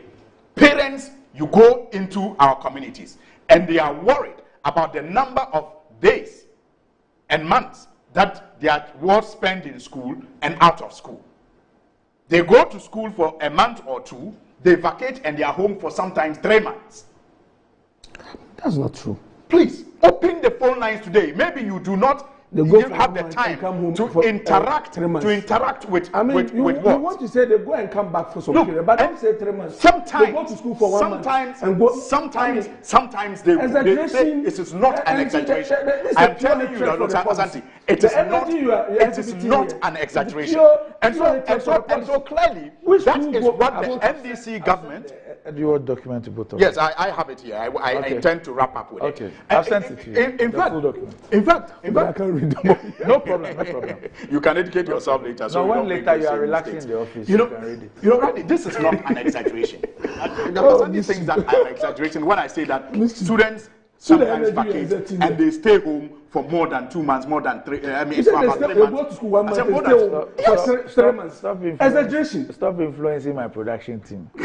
They are urging me to move on the phone lines. No, yes, it's true. They should. And Randy, you'll be shocked at the calls that you'll get from parents and from teachers. I challenge the production team to do that. Parents will tell you how many days their wards now spend in school. And you see, all this have financial implications on the parents. Because, like you were saying, a parent struggles to get the prospectus for the ward. The ward goes to school for 1 or 2 months, comes home and stays home for like 2 or 3 months. And after that, recently, look, in trying to move back to the old calendar. Yeah. Those who went to school third term, the third term to first term, they did 3 weeks. The statement that came 3 weeks after you bought prospectus for them, they went to school for 3 weeks. They spent like 3 weeks and then the new calendar. Let me finish. Please don't come in. I beg you. Let me finish. No. You've been alone for a long time. Look, listen. Just take your notes. I was taking notes. Look, even as we speak now, have you taken note of the announcement from the GS on when school was supposed to open, and when the results were released, and when students were supposed to pick their placements? If you look at that again, you see that many students are already losing weeks of learning because the school was supposed to open. They were supposed to report at a particular time, and during that time, they did not even have their admission letters yet. They were now going to their schools, even as we speak now. Children are still going to pick admission forms from the schools. You go to the schools and the long queues, yet the academic calendar have started. So they are going to lose weeks, and then they'll come. I think they've been in school for 3 weeks. For 3 weeks, but people are that's what I'm saying. So for 1 week, but for 1 week, for the first week that students were supposed to be in school, even the GES was not ready to release the placements. The placement had not been released. And yet, the students were supposed to be in school for 1 week. And these are the things that we are speaking about when we speak of the mess in the educational sector. So apart from the syllabus, you have these calendar issues. You also have accommodation issues. which the NDC started addressing by building dormitories in our secondary schools and introducing the day schools that were constructed across the country. You know, those were to address accommodation issues. Because when I speak of accommodation, I'm not just talking about where the students will sleep. I'm also talking about classrooms to accommodate the students. And I'm speaking of dining halls to accommodate the students when you have to feed them. All of these issues remain and have become worse in our secondary schools. And that is why we are talking about the mess and the need to address, you know, that mess. And then we just finished discussing the issue of feeding and the fact that in some cases, some of the headmasters have to do magic. You remember some time ago, we had the videos of what students were fed. You know, parents had to, in some cases, go and give their child sugar. Just last year, all of us were being urged on to either provide food. Yes, to support our wards in secondary school. Yes. My point is, let him wrap up. And all of these are reasons why we are saying that it is not about just announcing a policy, free SHS, and children going through a 4-year program. It's about making sure that at the end of the day, you provide these necessary, you know, things that will make the learning environment impactful after the 4-year period. And that is what the NDC stands for. And that is what His Excellency John Dramani Mahama has always, you know, preached. And as for the items, the cost, let me see if I know that he's not going to be convinced, but for the sake of our viewers, I thought you were running up. It talks about parents' expenditure, the report, the EduWatch report. New students, the total cost borne by parents under the free SHS policy on the awards in SHS, SHS/SHSTS. Yes. That is the technical part he was talking about. Boarding houses in the first year, 2017-2018 academic year, was 3,074 Ghana cedis. This increased to 3,649 in the 2019-2020 academic year, and further to 6,477 in the 2022-2023 academic year. The cost of prospectives constitutes about 45%. So prospectus alone consider about 45%, and you know the prospectus, and that's the uniform prospectus. If you read it, it tells you how the GS came in and provided a uniform prospectus. So it says that 45% of the cost that I mentioned earlier, is made up of the prospectus of the 3,000, which increased to 6,000. Is made up of. No, these are projections. No, they are not projections. They are findings. I'm reading to you findings, not hypothesis. I already said you will not be convinced. I already said you will not be convinced, but I'm not speaking to you. Now the point is that it went on to say that the cost of prospectus constitutes about 45% of the total cost. Also, there's no significant difference, 3%, between the prospectus for the senior high school and senior high technical school boarding students and a technical and vocational education and training student attending a TVI. Then it breaks it down also to continuing students. It goes to tell you also the cost of students who are in day hostels and those who are in boarding hostels. It breaks all of this down. And so it is a very detailed report that tells you that about 77% of the cost of educating a child in secondary school is still borne by the parent. And clearly, that financial burden that this policy was supposed to address has not significantly been addressed. And yet, Randy, it has complicated, it has led to complications in other areas such as the calendar, such as the syllabus, such as the accommodation, and all these other issues that I spoke about. It is seriously. Let me come in. My brother, you realize and take some water. That is very dishonest of you to say I'm talking about an hour when you had all the time. I will not sit here and pretend that introducing a policy of this magnitude would come with its own attendant difficulties. It is an obvious fact. There will be challenges of when you want to introduce such a policy. There will be difficulties. There are also difficulties that were occasioned by the lines of COVID, when we have to shut down the schools and realign over a period. So those things would happen. There will also be challenges because, and see, when people question the numbers who are benefited from free education, and then they go ahead to say that people are not getting places to sleep. People are struggling to get A, B, C, D. And they still are not ready to admit the numbers and the rise in numbers as a result of the fact that government introduced the free SHS. I find it difficult to appreciate that. What was the reason for double track? This situation that he painted, that people go to school for 1 month and come and sit in the house for 3 months, which really, I know he was exaggerating it, which is not the case. They go to school. I am not exaggerating. No, Andy, if you allow me, see, I'm happy I'm influencing your productivity. You are left to be influenced. Please. Let's open the phone lines and see. Honorable member, you take some water. Take some water. Do you have a child? You take some water. Take some water. Don't worry, take some water. You sit here and admitted to the fact that because of the numbers, government is compelled to run a system where we make full use of our education infrastructure. And I tell you, you are here as a government and an opposition preaching about 24-hour economy. What's the concept of that policy?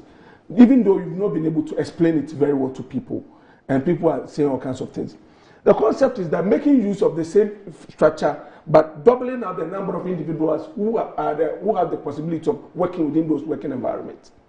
In the same vein, you are here against free education that offers people the opportunity to learn within those educational structures. When they work at Kolebu, my son stay home 2 months. No, it's only two women organized. I agree. And got to Form 2 when the school just agree with they you. are now charging between 10,000 and 15,000 for school placement. The middleman. This is a worker at Kolebu. The child stayed home for 2 months. Can I talk? I'm not exaggerating. Dog. My brother needs to appreciate that when you have your child being placed in a particular school, take the child to that school. If you go and try to change it and you allow somebody to dupe you, if she's asked to provide the details of those people who took that money, I'm sure she will not provide that. We are not supposed to encourage those things to happen. But my difficulty is that you saying that VHHS have not thrown out any numbers. And I'm telling you that the reason why we are running the double track, the tracking system, and even this tracking system has reduced considerably because of government huge investment in infrastructure across the various secondary schools, which has not been seen in our history. So we need to admit that something better is being done. These VHHS students are passing and their records are better, 10 times better than when people were paying school fees. No, we are seeing it. It's not true. Stop that. It's better, obviously better. At various subjects, you are seeing them performing better. Another parent, someone who has 20,000 why is he about no space. One of free SHS due to limited space. Personally, I'm asked to pay 8,000 for placement in a grade B category of SHS. It's another NDC women organizer. That's the mess we are speaking about. Bribes. That's the mess we are talking about that you have created with this policy. Collecting the bribes? With this policy. In fact, the last investigation showed that the minister and the director were those responsible for the password. So when we should be asking them. You are the ones having people who are telling you the money they paid. They should show you those that they pay the money to. And they can report them to the police. Nobody has approached you about because that they have had to pay money. Nobody has told you that. No, not at all.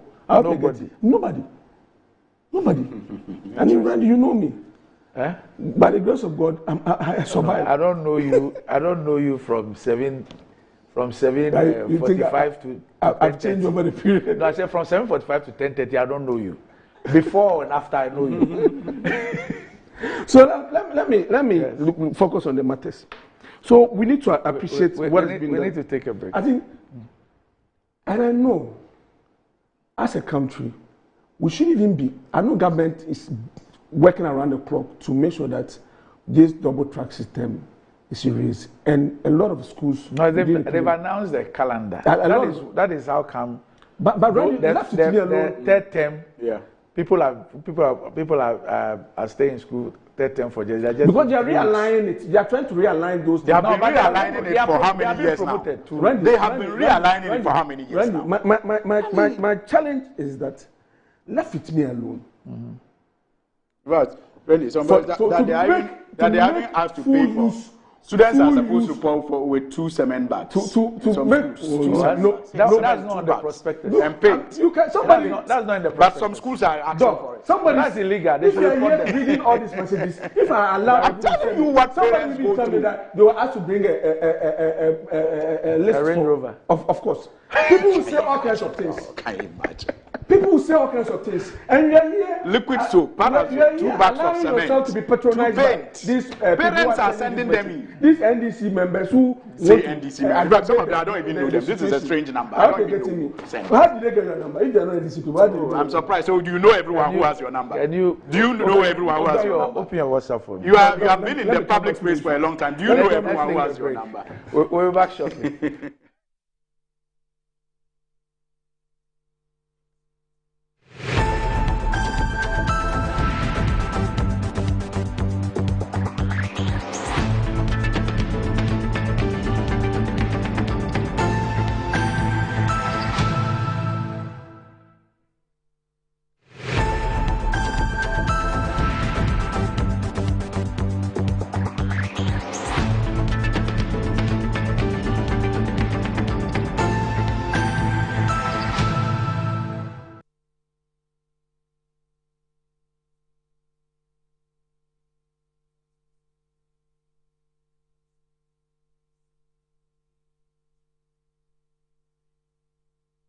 Here's Kwame and Yao. After hours of planning, both have locked in the same perfect multi-bet. Big win for United, over 1.5. And both teams to score in the London Derby. But who could have picked Leicester over City? Or a high-scoring game at the Bridge? There's nothing worse than having your perfect multi-bet missing. But there's nothing better than having it saved. Bet Saver. Win, even if your bet misses. Hey guys, so I got this app. It's called Ayoba. It's a chat app that helps me with beauty tips and cooking tips. A super app that feeds me music and the latest sports content. I even use it for my studies. And the good news is I don't need to use my data bundle because I'm on MTN. Chale, the app just did be. Ayoba, the all-in-one app that lets you chat, call, read, play, pay and listen. Use Ayoba at no data cost on MTN. Download Ayoba now.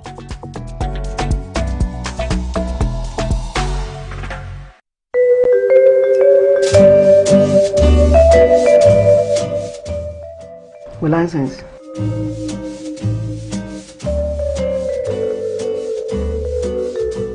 Now we are mate. Madam Bajan, I'm your mate. Tamana me mate no my master etime the car na mame me you good sales me master nyina baby anka say my year sales da nti e de ben foforo na o de eba oh madam say de me pese me fa abe fo kwan fa so di djuma na ka kire passengers no ama omo de omo etu omo lorry fare na afi so mama omo de omo Ghana card na to ticket online e adi papa and I to aso so Ubeti yenka. Bacho you. That's next. What license? Bacho, yeah, Jimmy license. 2016. Yeah, frozen. John. Ah, John, who be you? Ejuma why you be that? Now we're driving enye. Ebe na passengers for no omo ejiwe dibiu. Eh? Wait me driving. Bacho ai. Na omo say se minya edwuma no a omo bema me license no enfie 9. Enfie 9 pe. Yo, na dey ben foforo na whatever. Masesa. Obati yenka. Mo vote bekasa 7 December to Abama Baomia na enuma ye enkoso toche. Said ye die ne puntuo beba obi abrabo. Eye sro ho, eye number 1. Experience the enhanced protection of Star Motor Third Party Extra from Star Assurance, an enhanced motor third party insurance policy that provides cover for loss or damage to your vehicle's windscreens, side mirrors, back glass, and other glass components. Whether it's a crack or major damage, you can drive with the assurance that your vehicle is well protected. Our commitment to you includes affordable coverage options and a claims process that is both fast and straightforward, so you spend less time dealing with paperwork and more time on the road. Also, we have proudly partnered with Hope for Little Lives, an organization dedicated to supporting children in need. By choosing Star Motor Third Party Extra, you're protecting your vehicle and making a positive impact. Every policy you buy helps bring joy and support to children in underserved communities. Reach out to us now on our toll-free numbers 0800-177-177 or 0302-245-906 to sign up. Let us help you drive with peace of mind and purpose. Star Motor Third Party Extra. Drive with confidence, give back with heart. Star Assurance, your solid partner. Here's Kwame and Yao. After hours of planning, both have locked in the same perfect multi-bet. Big win for United, over 1.5. And both teams to score in the London Derby. But who could have picked Leicester over City? Or a high-scoring game at the Bridge? There's nothing worse than having your perfect multi-bet missing. But there's nothing better than having it saved. Bet Saver. Win, even if your bet misses. Imagine a Ghana where your dreams are not defined by the tribe you're from, and your job is not decided by the party you support, but by the strength of our nation and the promise it holds.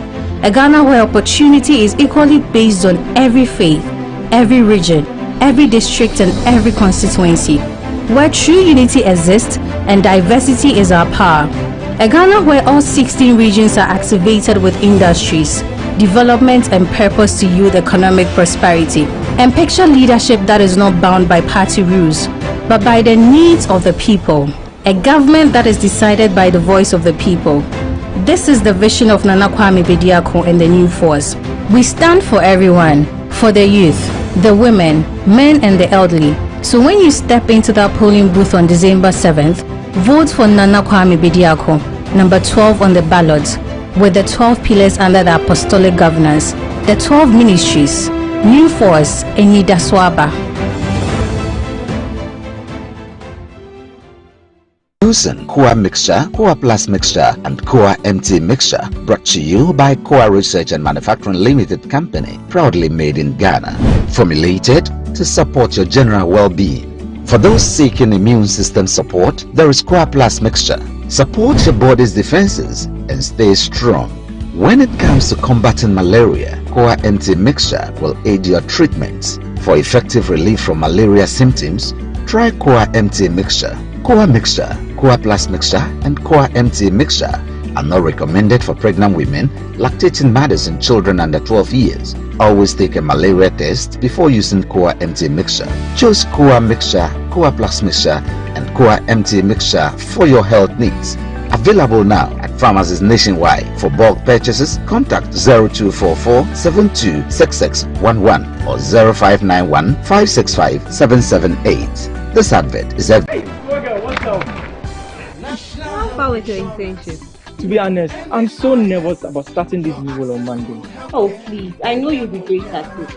You should be worried about what benefits they have. Example, do they have health insurance? I doubt they will have that for internet. But no shaking. I have NHIS already.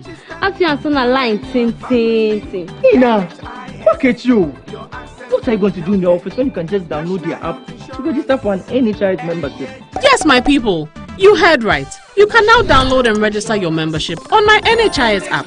No long queues or tedious paperwork.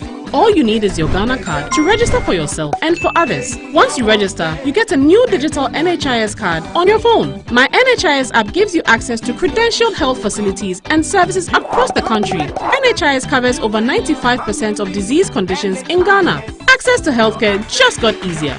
Now let me sign up quickly. Please, Seth, I'm starting work next month. Another morning, another day filled with possibilities. My old car reflects my journey, and today could be the day I take a big step forward. Anything is possible, just think about it. My shelves are ready to be filled, and soon the flat rate will open up exciting new opportunities. I can already envision a vibrant shop bustling with customers, all eager to discover what I have to offer. I feel optimistic about import costs. Why? Because with DMB flat duty rates, my expenses will be more manageable. I can see my business thriving.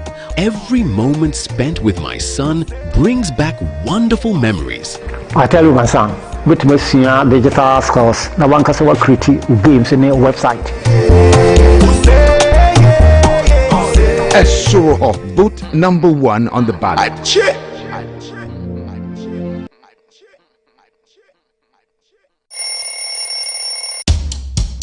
Anti-cavity, gum protection, brighter teeth, and fresh breath.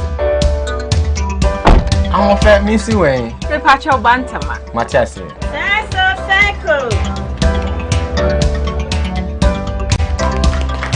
It's her smile, the fresh breath. Me, Jidi said we use Cal 360 toothpaste. Some kind. Cal 360 toothpaste. That's Kia. Cal 360 toothpaste. It's a gum protector. Onim jom kasan. Ile kosen. Cal 360 did the way. It's cool mint. Gives me fresh breath and your confidence booster. You will see so feeling when you know Cal 360 toothpaste. Happy smile. Cal 360 toothpaste, anti-cavity, gum protection, brighter teeth, and fresh breath. Cal, happy smile. This advert is FDA approved. The luckiest. Star 712#. Luck is everywhere. 8K. Hey, you get an 8K. Get that packing so you have to come out. Hey, wait. You go put it on his tab. This is my man. Good luck. Hey, we'll wait here. We are star 712. I'm on dialing the magic numbers. Star 712. Now welcome to the luckiest.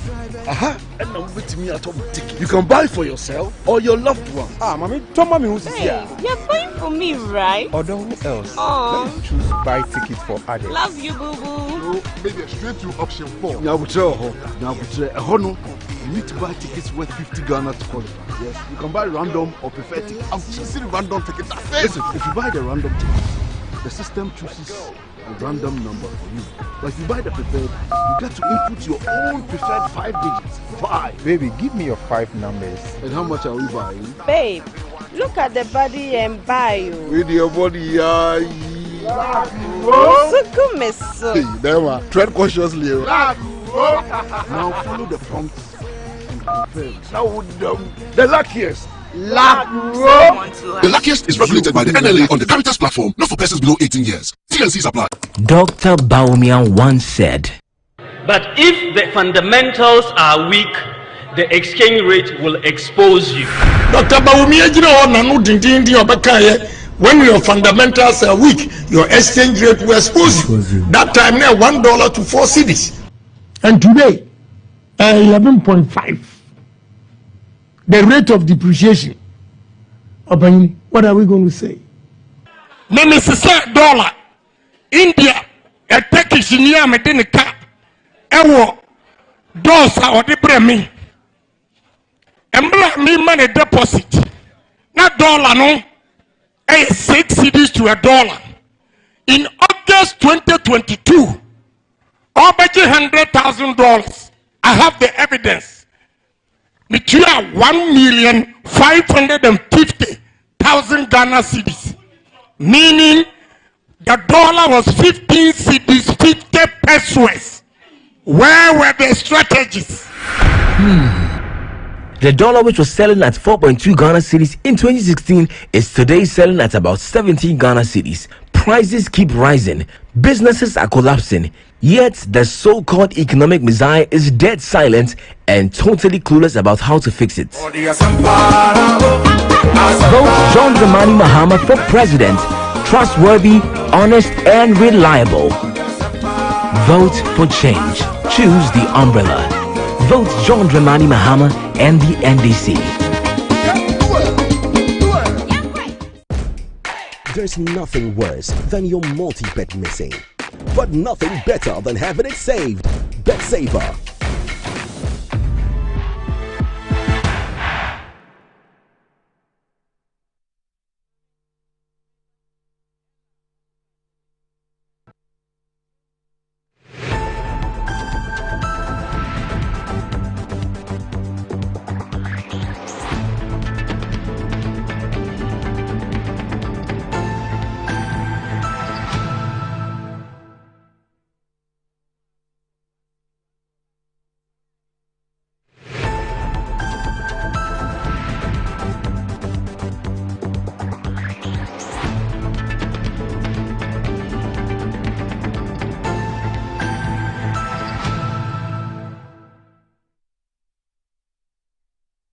Right, welcome back to the show. If you just joined us, this is Good Morning Ghana live on Metro TV. Still with me on the show, I have Dr. Richard Asante Yeboah and Alhaji Alhassan Saibu Suini. You've all been there, you've placed the perfect multi-bet and it's all going your way until it's not, and one or more picks let you down. Well, with Betway's best saver feature, you can win even if your bet misses. Even on multiple losses, you can get your bet back and more. Bet Saver is exclusive to Betway. Get way more. Terms and conditions apply.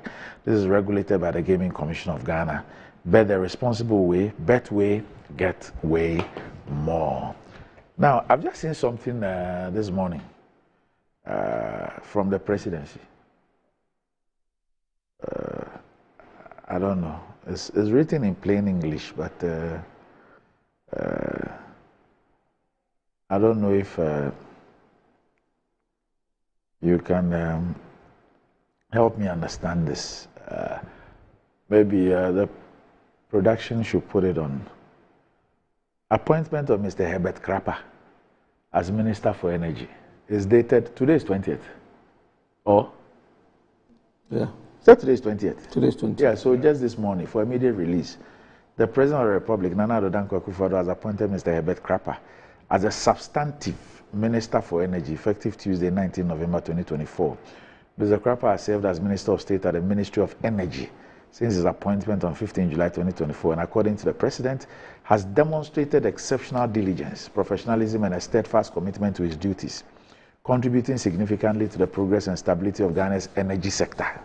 In recognition of his hard work and leadership, President Akufo-Addo is confident that Mr. Krapper will continue to distinguish himself in his new role, ensuring the continued growth and transformation of the energy sector in service to the nation. And it's signed by Eugene Ahin, Director of Communications, Office of the President.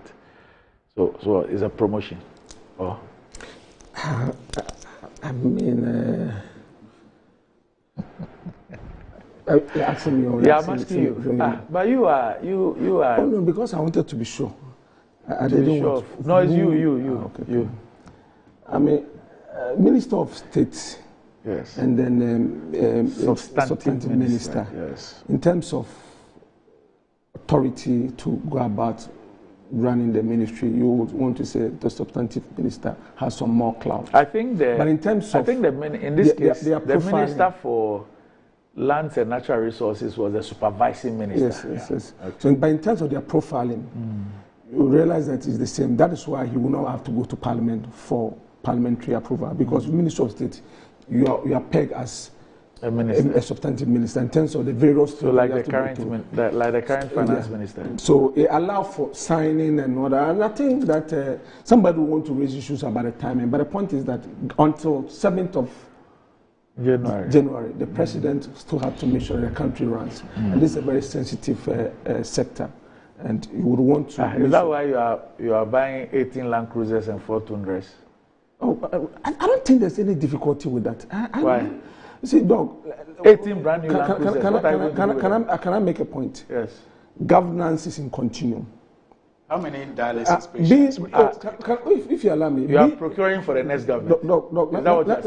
Let me make a point. Okay. You see, when I spent over 25 years in the private sector, when I got opportunity of within the last 2 years of being a head of an agency, I came to appreciate a lot of things. The kind of challenges and the difficulties you go through with our procurement, which is really good, fantastic, because you want to prevent people from cutting corners and also stealing and doing all kinds of things. The kind of challenges that you go through with that, you would commence a procurement process somewhere in January. Most of it are not. You will see the end of it even in December or sometime even the following year within that period. So to be able to say and come to conclusion and try to sort of make anything suggestive of something being done, one would want to know when did the procurement process start. And the point is that when you are procuring, you're not procuring for yourself. You prepare budget ahead of time. So this would have been captured in 2024 budget. Yes. To provide a particular set of equipment or cars or whatever you want to call it for a state institution. The state institution. This is for official use at the office of the president? The official use could be even, and most of it, people who do this thing, they don't even use those. But you are thinking of if the ones over there are not in good conditions, they are not ready. You are looking at who comes to take over. Of course, if the next government comes and you are supposed to have cars, the officer, assuming there's a new president, there's a new president, and you realize that the set of cars that you have at the presidency is not fit for purpose. Really is deteriorated, and you see accident-prone cars. They can really kill somebody. You do not want to sit down and say that because of what people will say, I will not do the needful and make provisions for those cars so that the government machinery can continue to run. Government machinery doesn't mean that the president doesn't sit in tundras.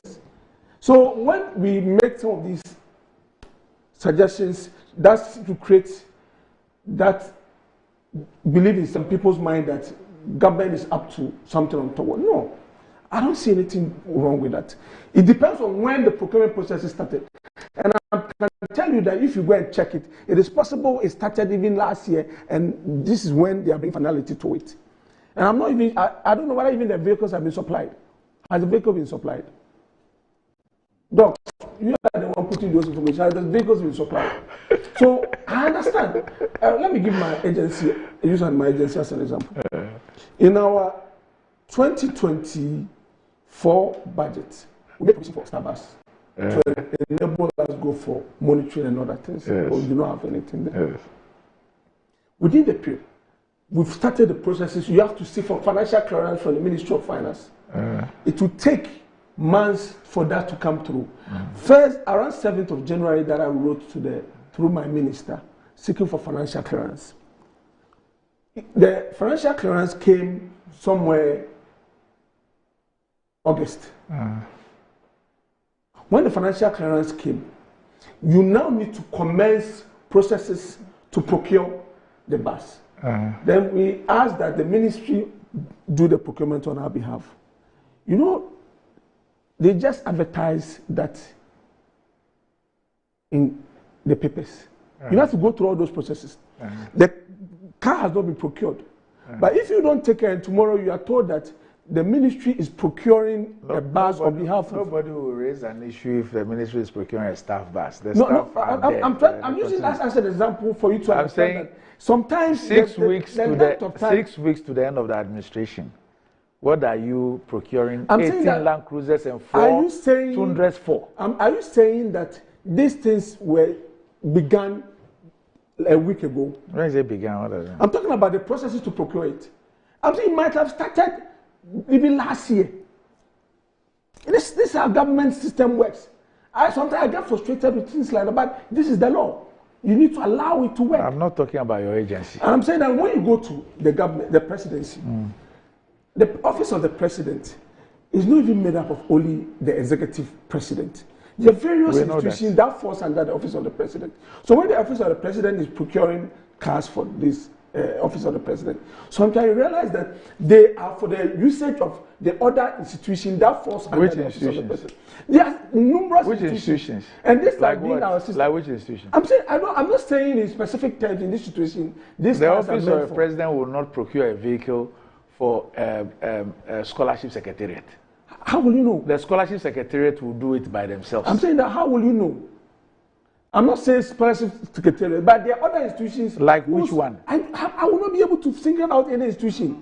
I hope you're getting me. But I'm saying that there's nothing wrong with even a day before you exit. That's fine. Because you are still within the mandate. That's fine. Providing for the government and making that the government now and the future government runs effectively. Okay. There's no difficulty. So thank you for thinking about the future government. Yes. You know, maybe. Was it the topic? No, it wasn't. Yeah, it was. Oh, it's the crapper thing I put there. The crapper thing that let them move on. So you spoke about that in the So you brought the office of the Dr. Randy. The purchase of the. No, I'm still finding. What has that got to do I'm with finding answers. No, you spoke about. The fact that it's late in the day. But, you said that people might say it's late in the day, but they have up to 7th January and all that. Yeah. So that's what struck me. Is that why you are purchasing those vehicles? So that's why I asked you. But you said that the vehicle will be procured now. Anyway, unless you're able to prove to me that. Doc, I'm sorry to do this, but a listener just sent me the timetable for senior high school.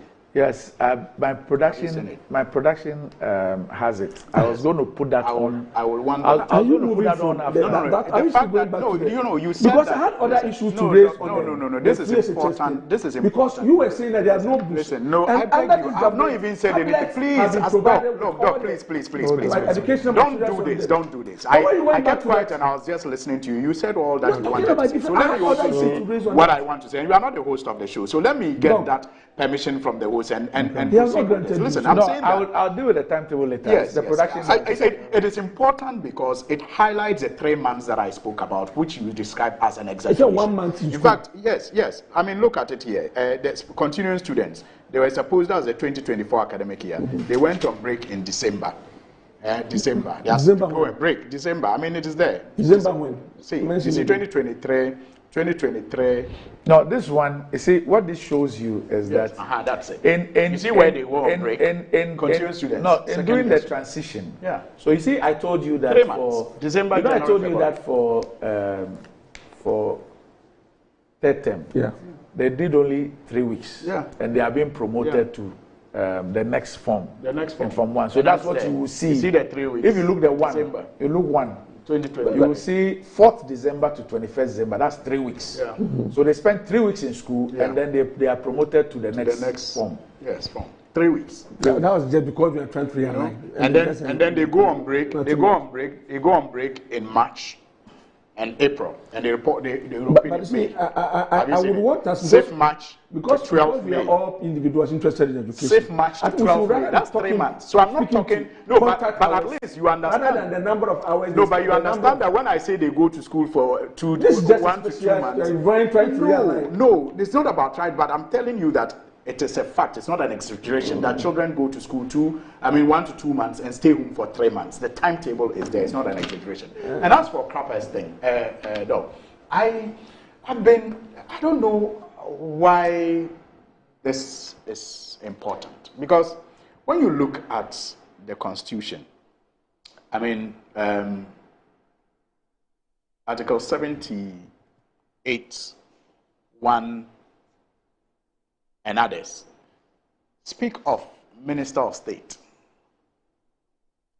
It doesn't speak of a minister responsible for anything. I think it is only Minister of Finance, and I think Minister for Justice, Attorney General and Minister for Justice. And that is dealt with in another article. Even that one, I think it speaks about Attorney General. Attorney General, Minister. I said Attorney General, yes. And then Minister of Finance speaks of it in relation to what it is supposed to do. But all other ministers are referred to as ministers of state, including regional ministers in the Constitution. So when the president appoints a minister of state, he is not required to assign responsibility in the way that it is done. So if you have a minister of state and a minister of energy, if you want the person to become substantive minister, I mean, does it require any announcement and appointment? He's communicating to us. But you see, what I'm saying is that everybody ought to be aware whether it's Parliament is because you see, in this particular case, Parliament and everybody else is aware that he's a minister of state. There is another, every other minister is a minister of state. There is another minister who has oversight responsibility.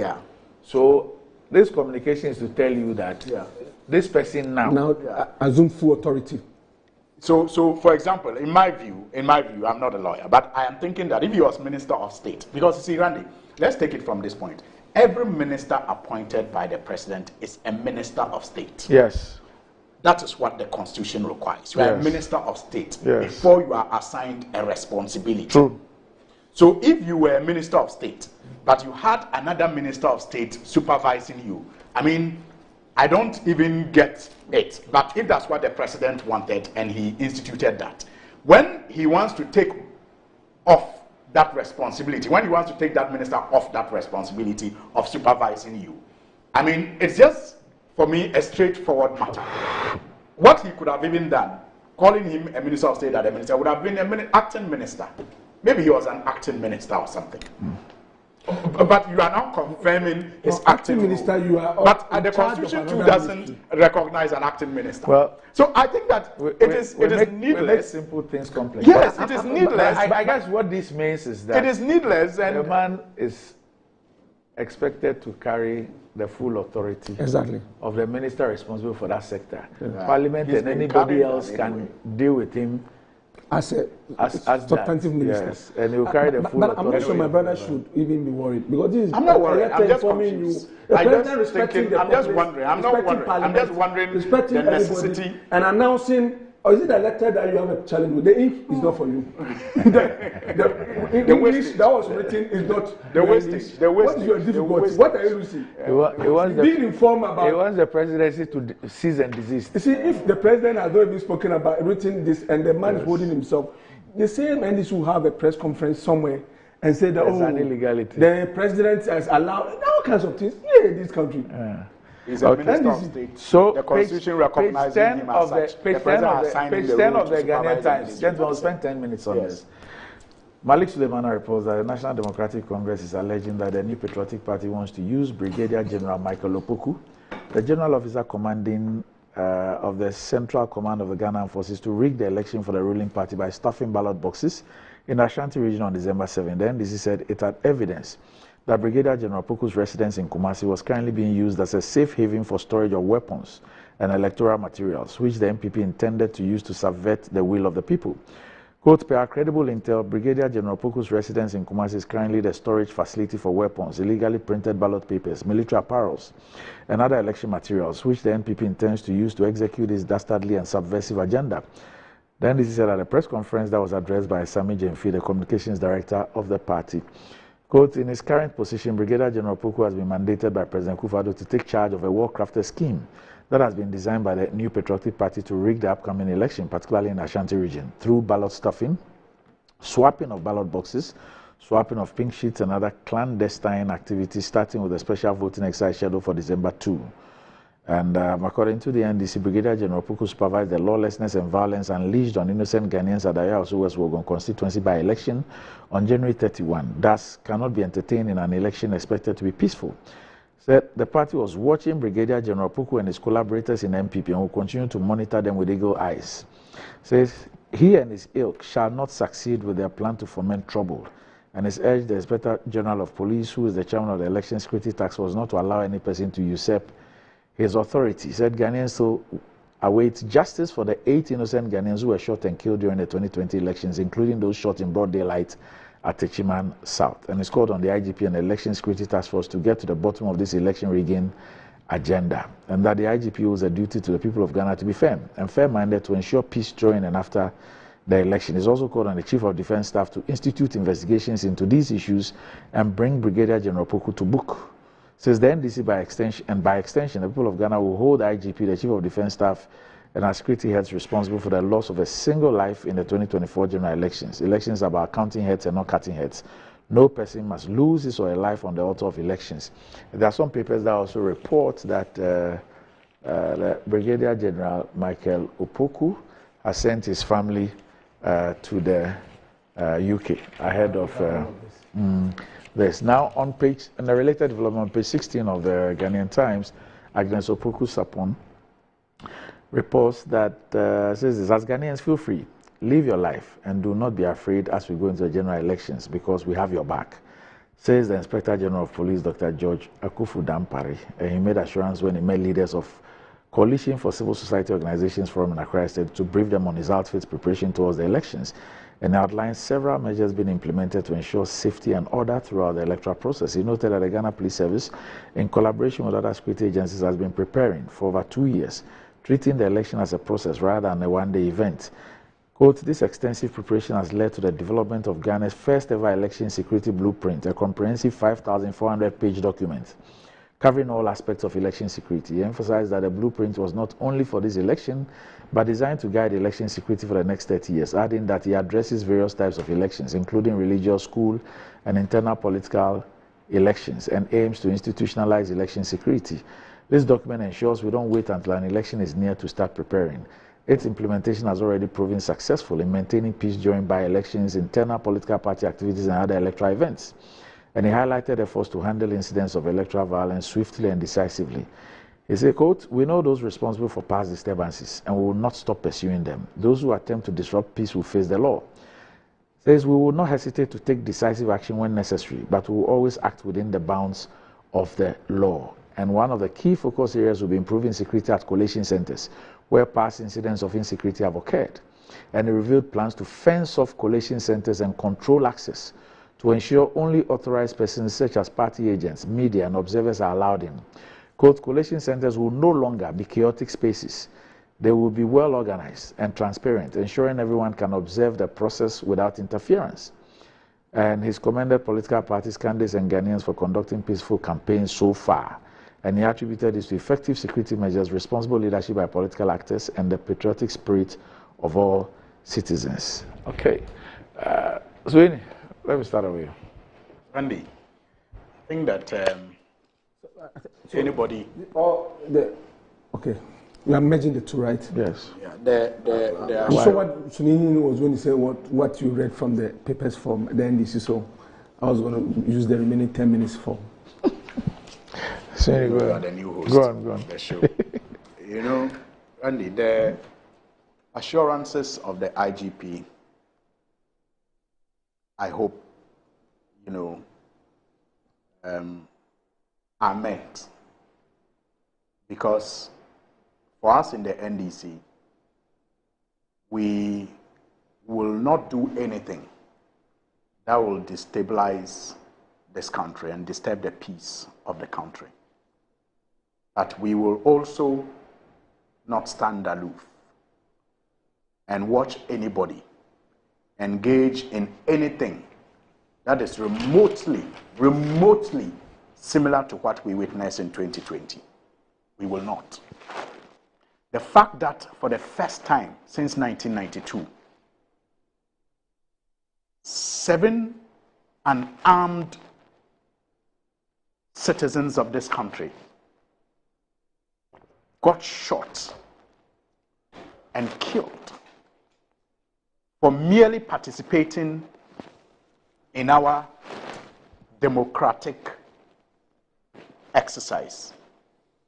It's enough for us to learn a lesson of how not to stand by again for that to repeat itself. It's not going to happen. And what our communication officer did yesterday was just sounding the alarm bell. Are you happy with what he did? Absolutely. Really? Just sounding the alarm bell so that people will know that they are being watched. The fact that we speak of these things does not mean that we have not devised ways and means to deal with them if the national security fails. Because we know that many of the officers in there have been compromised, but we also have confidence in the very disciplined and patriotic ones. And when you find these things coming out, it is because of the very disciplined and patriotic ones who are in the system who are not willing to bend. And we are not going to also disappoint them. Look, Randy, this thing started not today, and it's not only in the Ashanti region. The officers that they have been training in Esuchari, some of them who have graduated, this training exercises started in September. They have no idea the information that some of us have on those training exercises. The training center too at Palibe in the Savannah region, where they are taking young men and women to train. They have no idea how much information we have regarding those training exercises and the people that they are training. But like I said, they are just alarm bells that we are sounding. And we are counting on the very, disciplined and patriotic ones in these services to help us ensure that what happened in 2020 does not repeat itself again. So we will not destabilize this country. We will not be part of any, insecurity, but we will not stand aside and watch others repeat some of the things that they did in 2020. Look, The NIB, in July, in Northern Region, were tasked to carry out a poll. After their first poll showed how badly the NPP was performing, they began this second poll around the Paga area. And the officers who were in charge were carefully selected and given some tokens to influence these polls. And the report was that, oh, get these things ready and then have the numbers show that we are winning. And so when we finish the other operations we are doing and the Electoral Commission declares, we will even show these reports as evidence that before the election, our internal reports already show that we're winning. All these things. What are you talking about? What am I talking about? Use polls to declare elections. Oh yes, I mean these are not polls to declare. These are polls to confirm the rigged results. These are polls that they are doing that they intend to use to confirm, the rigged results that they are planning. But look, Andy, I am assuring them that every step that they take, we are, also following with keen eyes and also doing our preparations as necessary. Look, only recently, you remember that there was even a publication on the National Security Shadowy Commando Unit in Tamale, and how some young men, attempted to even storm where they were camping some of these commandos, including some foreigners. But we went into it, and we have put other measures in place to monitor the activities of all these people. No. In fact, we even have pictures of some of the foreigners. If they do not know, we have pictures. We have the home that they are living in on the airport road, monitored 24/7, and we know when and how to deal with whatever threat that they pose. I'm assuring you that what happened in 2020, where innocent lives were lost, will not remotely be entertained this time around. And it is in the interest of anybody, who is involved in these clandestine moves to advise himself. It is in the interest of anybody who is involved in these clandestine moves to advise himself or herself, because the system in place and the anger of the people of Ghana will not provide safe havens for people like that. Are you assured by the IGP's announcement of a comprehensive plan? That's why I said that I hope that he means it. We are not counting on that, but I hope that he means it. Okay. We know what is on the ground. We know what some other people are engaged in, whether with his consent or not, I can't tell. But we know that there are other measures that are put in place to repeat what happened in 2020, to repeat what happened in Ayawaso Wagon. And that is why the communication officer highlighted this gentleman. I mean, for the sake of the love of this country, a gentleman like that should not be given such a responsibility as he has been entrusted with. After the fiasco that he supervised at Ayawaso Wagon, a gentleman like that should not be given such a responsibility as we approach this make or break elections. Because when I say make or break, it's about the destiny of this country. But as for the clear winner, it is His Excellency John Dramani Mahama. The people of Ghana are determined to return him to the Flagstaff House. But the make or break is about the destiny of this country and the determination of the wicked that is in power today to continue, to perpetrate their wickedness towards the people, and also to protect their loot and to run away from accountability. I think that is not going to happen. And once again, Randy, I will want to advise anybody. Look, Randy, anybody who is engaged in these clandestine moves to advise themselves. If you have family members who are involved, please advise them, because this time around it is a make or break, like I say. His Excellency John Dramani Mahama is winning, and he's going to win this election peacefully.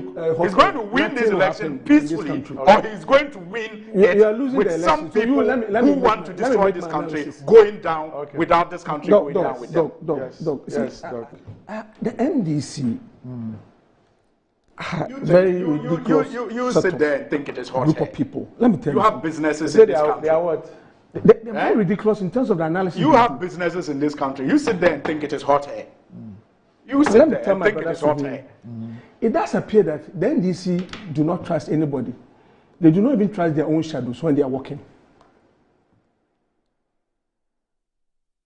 The show of lack of respect to men and women in uniform over the years by the NDC is legendary. When you go out there, right there, I know you're a well-traveled dog. My brother is well-traveled. When you see police, military officers, and all of that, the citizens, how do they acknowledge them? Thank you for your service. They appreciate them for the service and what they continue to do for their countries. You go and organize the media with not a shred of evidence. You did not provide a scintilla of evidence to anybody. You were not able to provide either a video or pictorial evidence or whatsoever.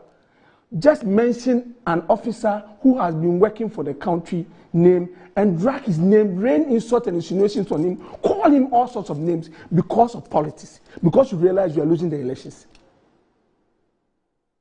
Really?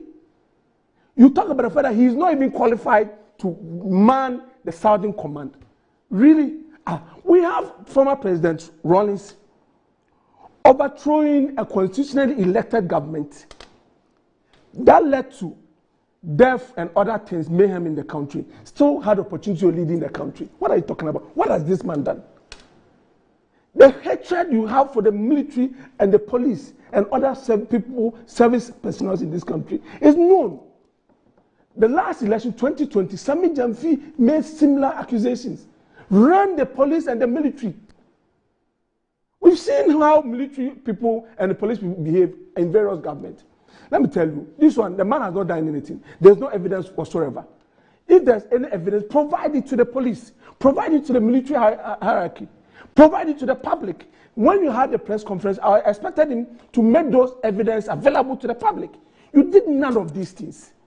Just castigated, ran and ran the person down for no apparent reason.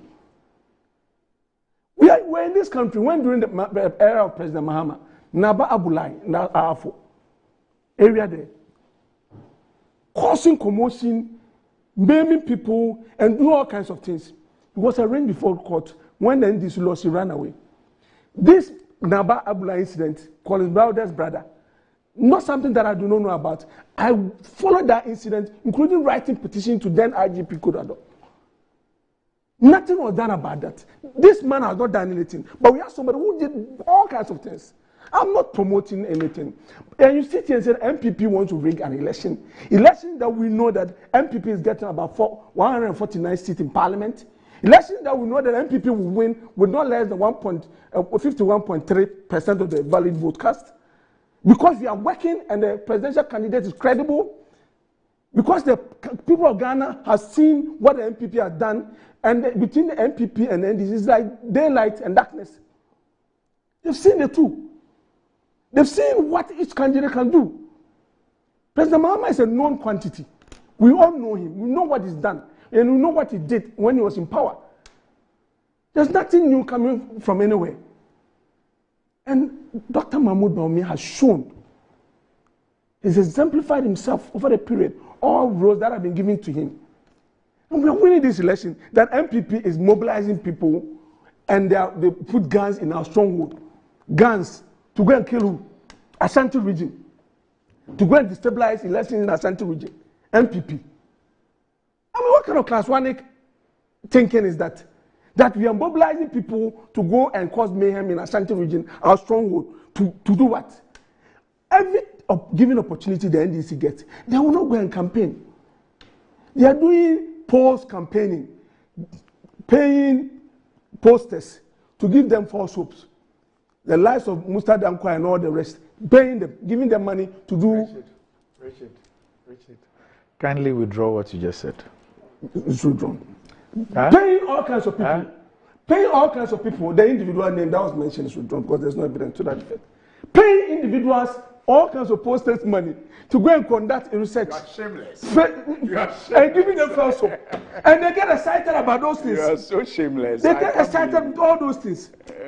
And that's what they continue to do. That's what you continue to do.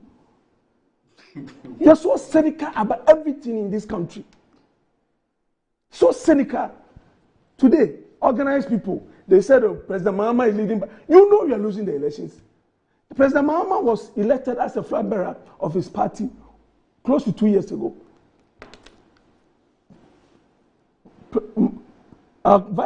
Presidential candidate. See, you are struggling. Within a short period, has covered more grounds than he has done. That's a complete lie. He's covered more ground than he has done. I know your campaign team has finally admitted that they will not be able to do 275. I'm saying that he's covered more ground than you have done. He's not able to. They have admitted. They are losing the election. They cannot on the 9th of December. Do you know how many times President Mahama has been around the country? We'll be here. We'll be on this platform. This is about his third or fourth round to all constituencies. You are losing this election. Your flag bearer has admitted finally that they can't do 275. Stop tackling yourself. They can't. With all this unnecessary mistrust and insulting people. We are not just focused on our campaign. We are watching into what you are also doing. So I'm telling you today that the campaign team of Dr. Mahmoud Bawumia has admitted now, and they are now realigning their timetable, that they cannot visit all 275 constituencies. And yet you claim that he's on the ground more. Yet you claim that he's on the ground. NDC is not a match for MPP when it comes to these coming elections. And you will see it. Okay. On the 9th of December, myself and you will come here. Okay. So, gentlemen, thank you for joining me. Up next, Metro Sports.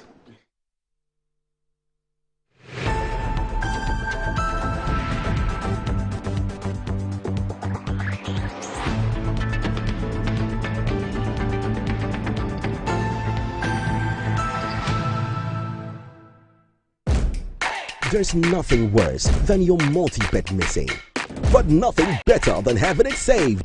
BetSaver.